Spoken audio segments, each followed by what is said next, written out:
ಓಂ ಗುರುರ್ಬ್ರಹ್ಮ ಗುರುರ್ವಿಷ್ಣು ಗುರುರ್ದೇವೋ ಮಹೇಶ್ವರಃ ಗುರು ಸಾಕ್ಷಾತ್ ಪರಬ್ರಹ್ಮ ತಸ್ಮೈ ಶ್ರೀ ಗುರವೇ ನಮಃ.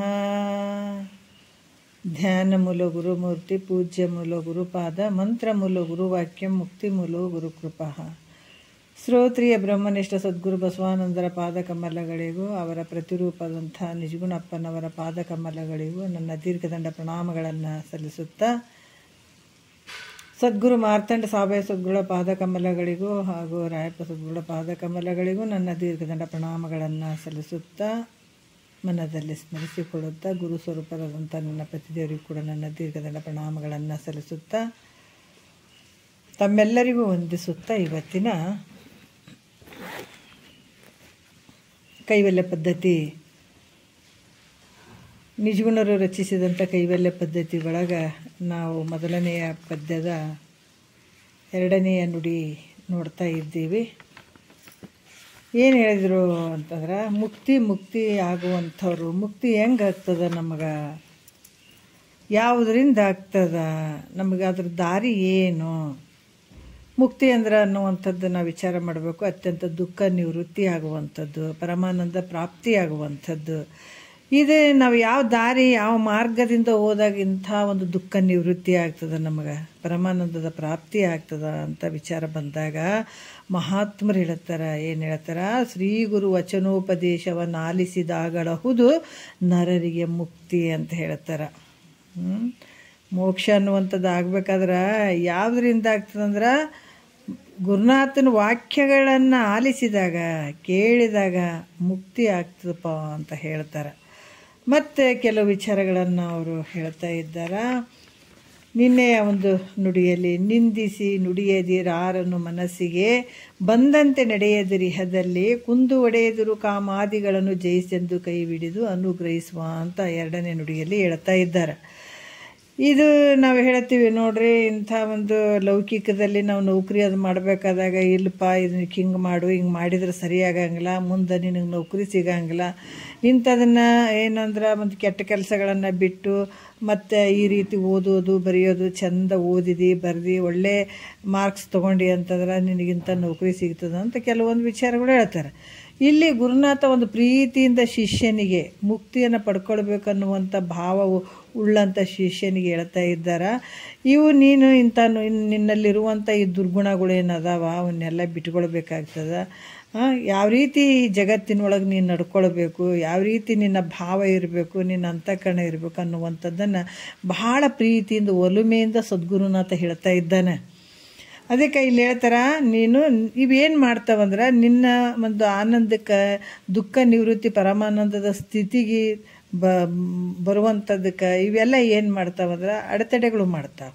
ನಿನ್ನಲ್ಲಿರುವಂಥ ಗುಣಗಳೇ ಅಡೆತಡೆಗಳು ಮಾಡ್ತಾವ, ಆನಂದಕ್ಕೆ ಹೋಗಕ್ಕೆ ಬಿಡಂಗಿಲ್ಲ. ಅದಕ್ಕೆ ಇವನ್ನ ನೀ ಮೊದಲು ಈ ನಿನ್ನ ದಾರಿಗೆ ಬರ್ತಾವಲ್ಲ, ಆನಂದದ ದಾರಿಗೆ ಹೋಗ್ಬೇಕಾದಾಗ ಇವು ಮುಳ್ಳು ಕಲ್ಲುಗಳು ಬರ್ತಾವೆ, ಹೌದಿಲ್ಲ?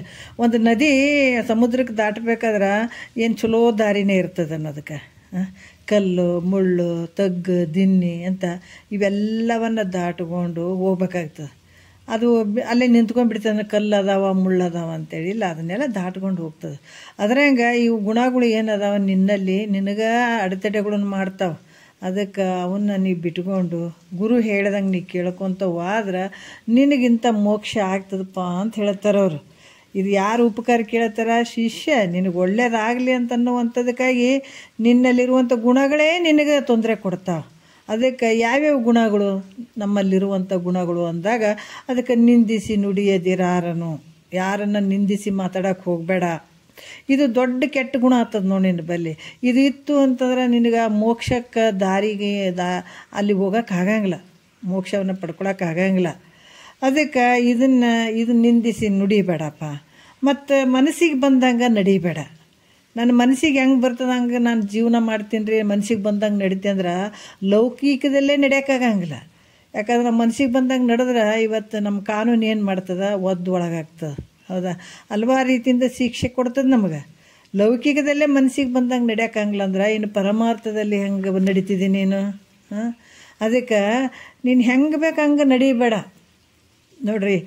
ತಾಯಿ ತಂದೆ ಹೇಳಿದಾಗ ನಾವೇ ಸ್ವಲ್ಪ ಯೌವನ ಸಂದರ್ಭದಲ್ಲಿ ಯಾಕಂದ್ರೆ ಅಷ್ಟು ಶಕ್ತಿ ಇರ್ತದೆ ಮೈಯಾಗ, ಆವಾಗ ಅಪ್ಪ ಅಮ್ಮ ಹೇಳ್ತಾರೆ ಇಂಥ ಕೆಲಸ ಮಾಡಿಬಿಡಪ್ಪ ಅಂತ ಹೇಳಿದ್ರೆ ನಾ ಯಾಕೆ ಮಾಡಬಾರ್ದು, ನೀ ಏನು ಹೇಳ್ತೀರಿ ಅಂತ ನಾವು ಎದುರೆದ್ರೆ ಮಾತಾಡ್ತಿರ್ತೀವಲ್ಲ ಅಪ್ಪ ಅಮ್ಮಗೆ. ಅದಕ್ಕೆ ಇಲ್ಲಿ ಗುರುಗಳು ಹೇಳಕತ್ತಾರಲ್ಲ, ಈಗ ನಾವು ಸುಮ್ಮ ಕುಂತು ಕೇಳಬೇಕಾಗ್ಯದ. ಈಗ ಮತ್ತು ಕೇಳಿದ್ರೆ ಕೇಳಲಿಲ್ಲ ಅಂತಂದ್ರೆ ಮತ್ತೆ ನಿನಗೆ ದುಃಖನೇ ಅದು ಮುಂದೆ. ಕಟ್ಟಿಟ್ಟು ಬುತ್ತಿ ಭವರೋಗ ಅನ್ನುವಂಥದ್ದು ನಿನ್ನ ಕಟ್ಟಿಟ್ಟು ಬುತ್ತಿ ಅಂತ ಹೇಳ್ತಾರೆ. ನೀ ಕೇಳಲಿಲ್ಲ ಅಂದ್ರೆ ಅದು ನಿನ್ನ ಹಣೆ ಬರ ನೀ ಅನುಭವಿಸ್ಬೇಕಾಗ್ತದೆ ಅಂದಾಗ ಈಗ ನಾವು ಗುರುವಾಕ್ಯವನ್ನು ಸುಮ್ಮನೆ ಕೇಳಬೇಕಾಗ್ಯದ. ಈಗ ಕೇಳ್ಕೊಂಡು ಅದೇ ಪ್ರಕಾರ ನಡಿಬೇಕಾಗ್ಯದ. ಈಗ ಅದಕ್ಕೆ ಭಾಳಷ್ಟು ಕಷ್ಟಪಟ್ಟು ತಿಂದೀವೀಗ. ಹಲವಾರು ಜನ್ಮಗಳಲ್ಲಿ ಹಲವಾರು ಶರೀರಗಳನ್ನು ತಂದು ಹೊಡ್ತಾ ಬಿದ್ದು ಆಯಾ ಗರ್ಭಕ್ಕೆ ಬಂದು ನಾಯಿ ನರಿಯಂಗೆ ಸತ್ತು ಭಾಳಷ್ಟು ಪೆಟ್ಟುಗಳು ಬಿದ್ದಾವ. ಪೆಟ್ಟುಗಳು ಬಿದ್ದೋದಕ್ಕೆ ಯಾವ ಜನ್ಮದಾಗ ಇಟ್ಟಿಟ್ಟು ಪುಣ್ಯಗಳು ಶೇಖರಣೆ ಆಗಿ ಸ್ವಲ್ಪ ಆ ಪುಣ್ಯದ ಫಲ ಸಿಕ್ಕೋದಕ್ಕಾಗಿ ಆ ಪೆಟ್ಟುಗಳು ಬಿದ್ದಾವ. ಈಗಾರ ಸ್ವಲ್ಪ ನಾವು ತಿಳ್ಕೊಳ್ಬೇಕಪ್ಪ ಅಂತ ಎಚ್ಚರಿಕೆ ಆಗಬೇಕು ಅಂತ ಬಂದು ಗುರುಗಳ ಹತ್ರ ಕುಂತು ಕೇಳಕತ್ತೀವಿ. ಹಿಂಗೆ ಕೇಳಿದಾಗ ನಾವು ಏನು ಮಾಡಬೇಕು ಅಂದ್ರೆ ಸುಮ್ಮನೆ ಕೇಳುವಂಥದ್ದು ಮುಖ್ಯ ನೋಡ್ರಿ. ಅದಕ್ಕೆ ಮನಸ್ಸಿಗೆ ಬಂದಂತೆ ನಡೆಯದಿರಿ ಇಹದಲ್ಲಿ ಈಗ ಏನು ವರ್ತಮಾನ ಕಾಲದಾಗ ಅದೆಯಲ್ಲ, ಈ ಮನಸ್ಸಿಗೆ ಬಂದಾಗ ಹೆಂಗೆ ಬೇಕು ಹಂಗೆ ನಡಿತೀನಂತ ನಡೆಯಕ್ಕೆ ಹೋದ್ರೆ ಹೆಂಗಪ್ಪ? ಅದಕ್ಕೆ ಈ ತನ್ನ ಮನಸ್ಸಿಗೆ ಬಂದಾಗ ನಾನು ನಡಿತೀನಿ ಅಂತಂದ್ರೆ ಆವಾಗ ಜೀವಾತ್ಮನನ್ನು ಕುರಿತು ಎಚ್ಚರಿಕೆ ಮಾಡ್ತಾರಪ್ಪ, ನೀನು ಹಂಗೆ ನಡೆಯುವಂಥದ್ದು ಅಲ್ಲಪ್ಪ. ನೀನು ಈಗಾಗಲೇ ತಾಯಿ ಗರ್ಭದಾಗಿದ್ದಾಗ ನೀನು ಅಲ್ಲಿ ಎಷ್ಟು ಕಷ್ಟದಾಗಿದ್ದಿ ಗೊತ್ತದ ನಿನಗೆ. ಮಲಮೂತ್ರಗಳಿದ್ದು ಹುಳುಗಳು ಕಡ್ತಾ ಇತ್ತು ಅಲ್ಲಿ, ನಿನಗೆ ಭಾಳಷ್ಟು ದುಃಖ ಇತ್ತಲ್ಲಿ. ತಾಯಿ ಗರ್ಭ ಅದು ಒಂದು ಜೈಲಿದ್ದಂಗೆ. ನಾವು ಹೊರಗಿನ ಜೈಲಿನಾಗ ಹೋಗಿಲ್ಲ, ಆದ್ರೆ ತಾಯಿ ಗರ್ಭ ಅನ್ನುವಂಥ ಜೈಲಿಗೆ ಎಲ್ಲರೂ ಹೋಗಿ ಬಂದವರೇ ನಾವು. ಅದು ನೆನೆಸ್ಕೊಂಡ್ರೆ ಭಾಳ ಕಷ್ಟ ಆಗ್ತದಂತಾರೆ ಮಹಾತ್ಮರು. ಯಾಕಂದ್ರೆ ಅಂಥ ತಾಯಿ ಅನ್ನುವಂಥ ಗರ್ಭದೊಳಗೆ ಏನದ ಮಲಮೂತ್ರಗಳಿಂದ ಕೂಡಿದಂಥ ಜಾಗ ಅದು. ಅಲ್ಲಿ ಸ್ವಚ್ಛ ಅದನ್ನು ಜಾಗ, ಹುಳ ಉಪ್ಪಿಟ್ಟು ಕಡಿಯುವಂಥದ್ದು ಜೈಲಿನ ಒಂದು ಸದೃಶ್ಯವಾಗಿ ಇದೆ ತಾಯಿ ಗರ್ಭ. ತಾಯಿ ಗರ್ಭದ ಒಂದು ಸದೃಶ್ಯನೇ ಹೊರಗಿನ ಜೈಲು ಇರ್ತಾವೆ. ಅಲ್ಲಿ ಏನು ದೊಡ್ಡದು ಪ್ಲೇಸ್ ಇರ್ತದೇನೂ ಇರೋಂಗಿಲ್ಲ. ಮಲಮೂತ್ರ ಭಾಳಷ್ಟು ದುರ್ಗಂಧ ಪ್ರದೇಶವಾದಂಥದ್ದು. ಅಲ್ಲಿ ಹುಳಗಳು ಕಡಿತಿರ್ತಾವ. ಈ ರೀತಿಯಿಂದ ಆ ದುಃಖ ಭಾಳ ಇರ್ತದಲ್ಲಿ. ಅದು ನೆನಪು ಬಂದುಬಿಡ್ತದೆ ನೋಡ್ರಿ. 8 ತಿಂಗಳಿಗೆ 8-9 ತಿಂಗಳಿಗೆ ತ್ರಿಕಾಲ ಜ್ಞಾನ ಆದಾಗ ಆವಾಗ ಅದಕ್ಕೆ ನಾ ಇಂಥ ಕಷ್ಟಕ್ಕೆ ಹೆಂಗೆ ಗುರಿಯಾದೆ ಹೌದು ಅಂತ ಆವಾಗ ದುಃಖ ಆಗಿಬಿಟ್ಟು ಅವ ಪರಮಾತ್ಮನ ಕುರಿತು ಪ್ರಾರ್ಥನೆ ಮಾಡ್ತದೆ. ಅವಾಗ ಏನಪ್ಪ ಅಂದರೆ, ದೇವ ನಾನು ಭಾಳ ಇಷ್ಟು ದುರ್ಗಂಧವಾದಂಥ ಒಂದು ಪ್ರದೇಶದಲ್ಲಿ ಇಂಥ ಒಂದು ಇದರಲ್ಲಿ ಜಾಗದಲ್ಲಿ ಬಂದು ಕೂತ್ಕೊಂಡಿದ್ದೀನಿ. ಇಲ್ಲಿರೋಕ್ಕಾಗಂಗಿಲ್ಲಪ್ಪ, ಇರೋಕ್ಕಾಗವಲ್ದು ನನಗೆ. ಇಲ್ಲಿ ಹುಳುಗಳು ಕಡ್ತಾ ಭಾಳ ಐತೆ. ತಾಯಿ ತಂದೆ ಉಂಡಂಥ ತಾಯಿ ಊಟ ಮಾಡಿದಂಥ ಹುಳಿ ಉಪ್ಪು ಖಾರ ಇವೆಲ್ಲ ಈ ಒಂದು ಸೂಕ್ಷ್ಮವಾದಂಥ ಶರೀರಕ್ಕೆ ತಗಲಿ ಅಲ್ಲಿ ಭಾಳಷ್ಟು ದುಃಖ ಉಂಟಾಗಕತ್ತದ ನನಗೆ. ಅದರಿಂದಪ್ಪ ತಂದೆ ಪ್ರಭು ನನ್ನನ್ನು ಏನಾದರೂ ಮಾಡಿ ಗರ್ಭದಿಂದ ಹೊರಗಾಕಪ್ಪ. ಯಪ್ಪ ನಿನ್ನ ಕೈಕಾಲು ಬೀಳ್ತೀನಿ, ಎಷ್ಟೋ ಒಂದು ಕಷ್ಟದಾಗ ನಾ ಕುಂತೀನಿ ಇಲ್ಲಿ. ಅದಕ್ಕೆ ಇನ್ನು ಮೇಲೆ ಇಂಥ ಈ ತಾಯಿ ಗರ್ಭ ಇಷ್ಟು ದುರ್ಗಂಧವಾಗಿರುವಂಥ ಇದರಲ್ಲಿ ಮತ್ತು ಭಾಳಷ್ಟು ಹೇಸಿಗಿರುವಂಥ ಜಾಗದಲ್ಲಿ ನಾನು ಎಂದೂ ಬರೋದಿಲ್ಲ. ನಾ ಇನ್ನು ಮೇಲೆ ಬರೋಂಗಿಲ್ಲಪ್ಪ, ಯಾವ ಕಾಲಕ್ಕೆ ನಾನು ಬರೋಂಗಿಲ್ಲ. ಅದಕ್ಕೆ ನನಗೆ ಇಲ್ಲಿಂದ ಹೊರಗೇನಾದರೂ ನೀನು ಹಾಕಿಬಿಟ್ಟು ನಿನ್ನ ಕೃಪೆಯಿಂದ ನನಗೆ ಹೊರಗೆ ಹಾಕಿಬಿಟ್ಟು ಅಂತಂದ್ರೆ ನಾನು ನೋಡು ಹೊರಬಿದ್ದ ಮೇಲೆ ಕಾಮನಿಗೆ ವೈರಿಯಾಗಿದ್ದಂಥ ಪರಮಾತ್ಮನನ್ನು ಕಾಮನಿಗೆ ವೈರಿಯಾದಂಥ ಪರಮಾತ್ಮನನ್ನು ಆತನ ಕುರಿತು ತಪಸ್ಸನ್ನು ಮಾಡಿ ಜ್ಞಾನವನ್ನು ಪಡ್ಕೋತೀನಿ ನಾನು. ಮತ್ತೆ ಜ್ಞಾನವನ್ನು ಪಡ್ಕೊಂಡು ಏನು ಮಾಡ್ತೀನಿ, ಮಾಯೆಯನ್ನು ಮೀರ್ತೀನಿ ನೋಡ್ರಿ. ಯಾಕಂದ್ರೆ ಅಲ್ಲೇ ಭಾಷೆ ಕೊಟ್ಬಿಡ್ತಾನೆ. ನಾನು ಏನಂದ್ರೆ ಮಾಯೆಯನ್ನು ಮೀರ್ತೀನಿ, ಜ್ಞಾನವನ್ನು ಪಡ್ಕೋತೀನಿ, ಈ ಭವವನ್ನು ಗೆಲ್ಲುತ್ತೀನಿ ಅಂದ್ರೆ ಜನನ ಮರಣವನ್ನು ಇದೇನು ದುಃಖ ಐತಲ್ಲ ಇದನ್ನು ಗೆಲ್ಲುತ್ತೀನಿ ಅಂತ ವಚನ ಕೊಟ್ಟು ಬಂದಿದ್ದೀನಿ. ನೀನು ಸುಮ್ಮನೆ ಹಂಗೆ ಬಂದವಲ್ಲ ಈ ಭೂಮಿಗೆ, ಒಬ್ಬತ್ತಿಗೆ ವಚನ ತಂದಿಗೆ ವಚನ ಕೊಟ್ಟು ಬಂದಿದ್ದೀನಿ ನೀನು. ಅದಕ್ಕೆ ಹೇಳ್ತಾರೆ ತಂದೆಗೆ ವಚನ ಕೊಟ್ಟು ಬಂದು ನೀನು ಭ್ರಷ್ಟನಾಗ್ತೇನೆ, ವಚನ ಭ್ರಷ್ಟ ಆಗ್ತೀಯನ? ಮತ್ತು ತಂದೆಗೆ ಭಾಷೆ ಕೊಟ್ಟದ್ದನ್ನು ಮರ್ತವ್ ನಿನಗೇನು ಹೇಳ್ತಾರೆ? ಭ್ರಷ್ಟ ಅಂತಾರೆ, ಹೌದಿಲ್ಲ? ತಂದೆಗೆ ಮಾತು ಕೊಟ್ಟು ಬಂದು ನೀನು ಮರ್ತಿ ಅಂತಂದು ಇಲ್ಲಿ ಬಂದು ಮನಸ್ಸಿಗೆ ಬಂದಂಗೆ ತಿರುಗಾಡ್ತೀಯನ ನೀನು? ಅದಕ್ಕೆ ಇದನ್ನೆಲ್ಲ ಮಾಯನ್ನು ಮೀರ್ತೀನಿ, ಭಗವಾನ್ ಗೆಲ್ತೀನಿ ಅಂತ ಹೇಳಿ ವಚನ ಕೊಟ್ಟು ಬಂದಾವಿದೆ, ಅದನ್ನು ಬಿಟ್ಟು ಇಲ್ಲಿ ಬಂದು ನಾನು ಮನಸ್ಸಿಗೆ ಬಂದಂಗೆ ನಡಿತೀನಿ, ನಾನು ಇಷ್ಟು ಬಂದಂಗೆ ನಡಿತೀನಿ. ಈ ಸಂಸಾರದಲ್ಲಿ ಬಿದ್ದುಕೊಂಡು ಅನಾಯಾಸವಾಗಿ ಜೀವನವನ್ನು ಕಳೆಯಕತ್ತಿದೆ. ದಿವಸಗಳು ದಿವಸ ಹೋಗಕತ್ತಾವ ನಿನಗೆ. ಒಂದು ಕ್ಷಣ, ತಾಸು, ನಿಮಿಷ ಎಲ್ಲ ಕಳ್ಕೊಂಡು ಹೋಗಕತ್ತಿ ಅಂದ್ರೆ ನಿನಗೆ ಇನ್ನೂ ಬುದ್ಧಿ ಬರವಲ್ದು. ಅದಕ್ಕೆ ಜೀವನೇ ನಿನಗೆ ಸುಖವಾಗಬೇಕಾದ್ರೆ ಮನಸ್ಸಿಗೆ ಬಂದಂತೆ ನಡಿಬೇಡ.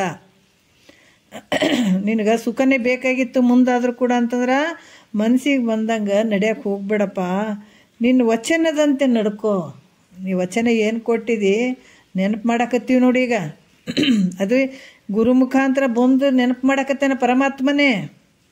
ಇದು ಮರ್ತು ಬಿಟ್ಟದಲ್ಲ, ಮರ್ತು ಬಿಟ್ಟದಕ್ಕಾಗಿ ಇಂದಿನ ಒಂದು ಪುಣ್ಯದ ಫಲ ಅದ.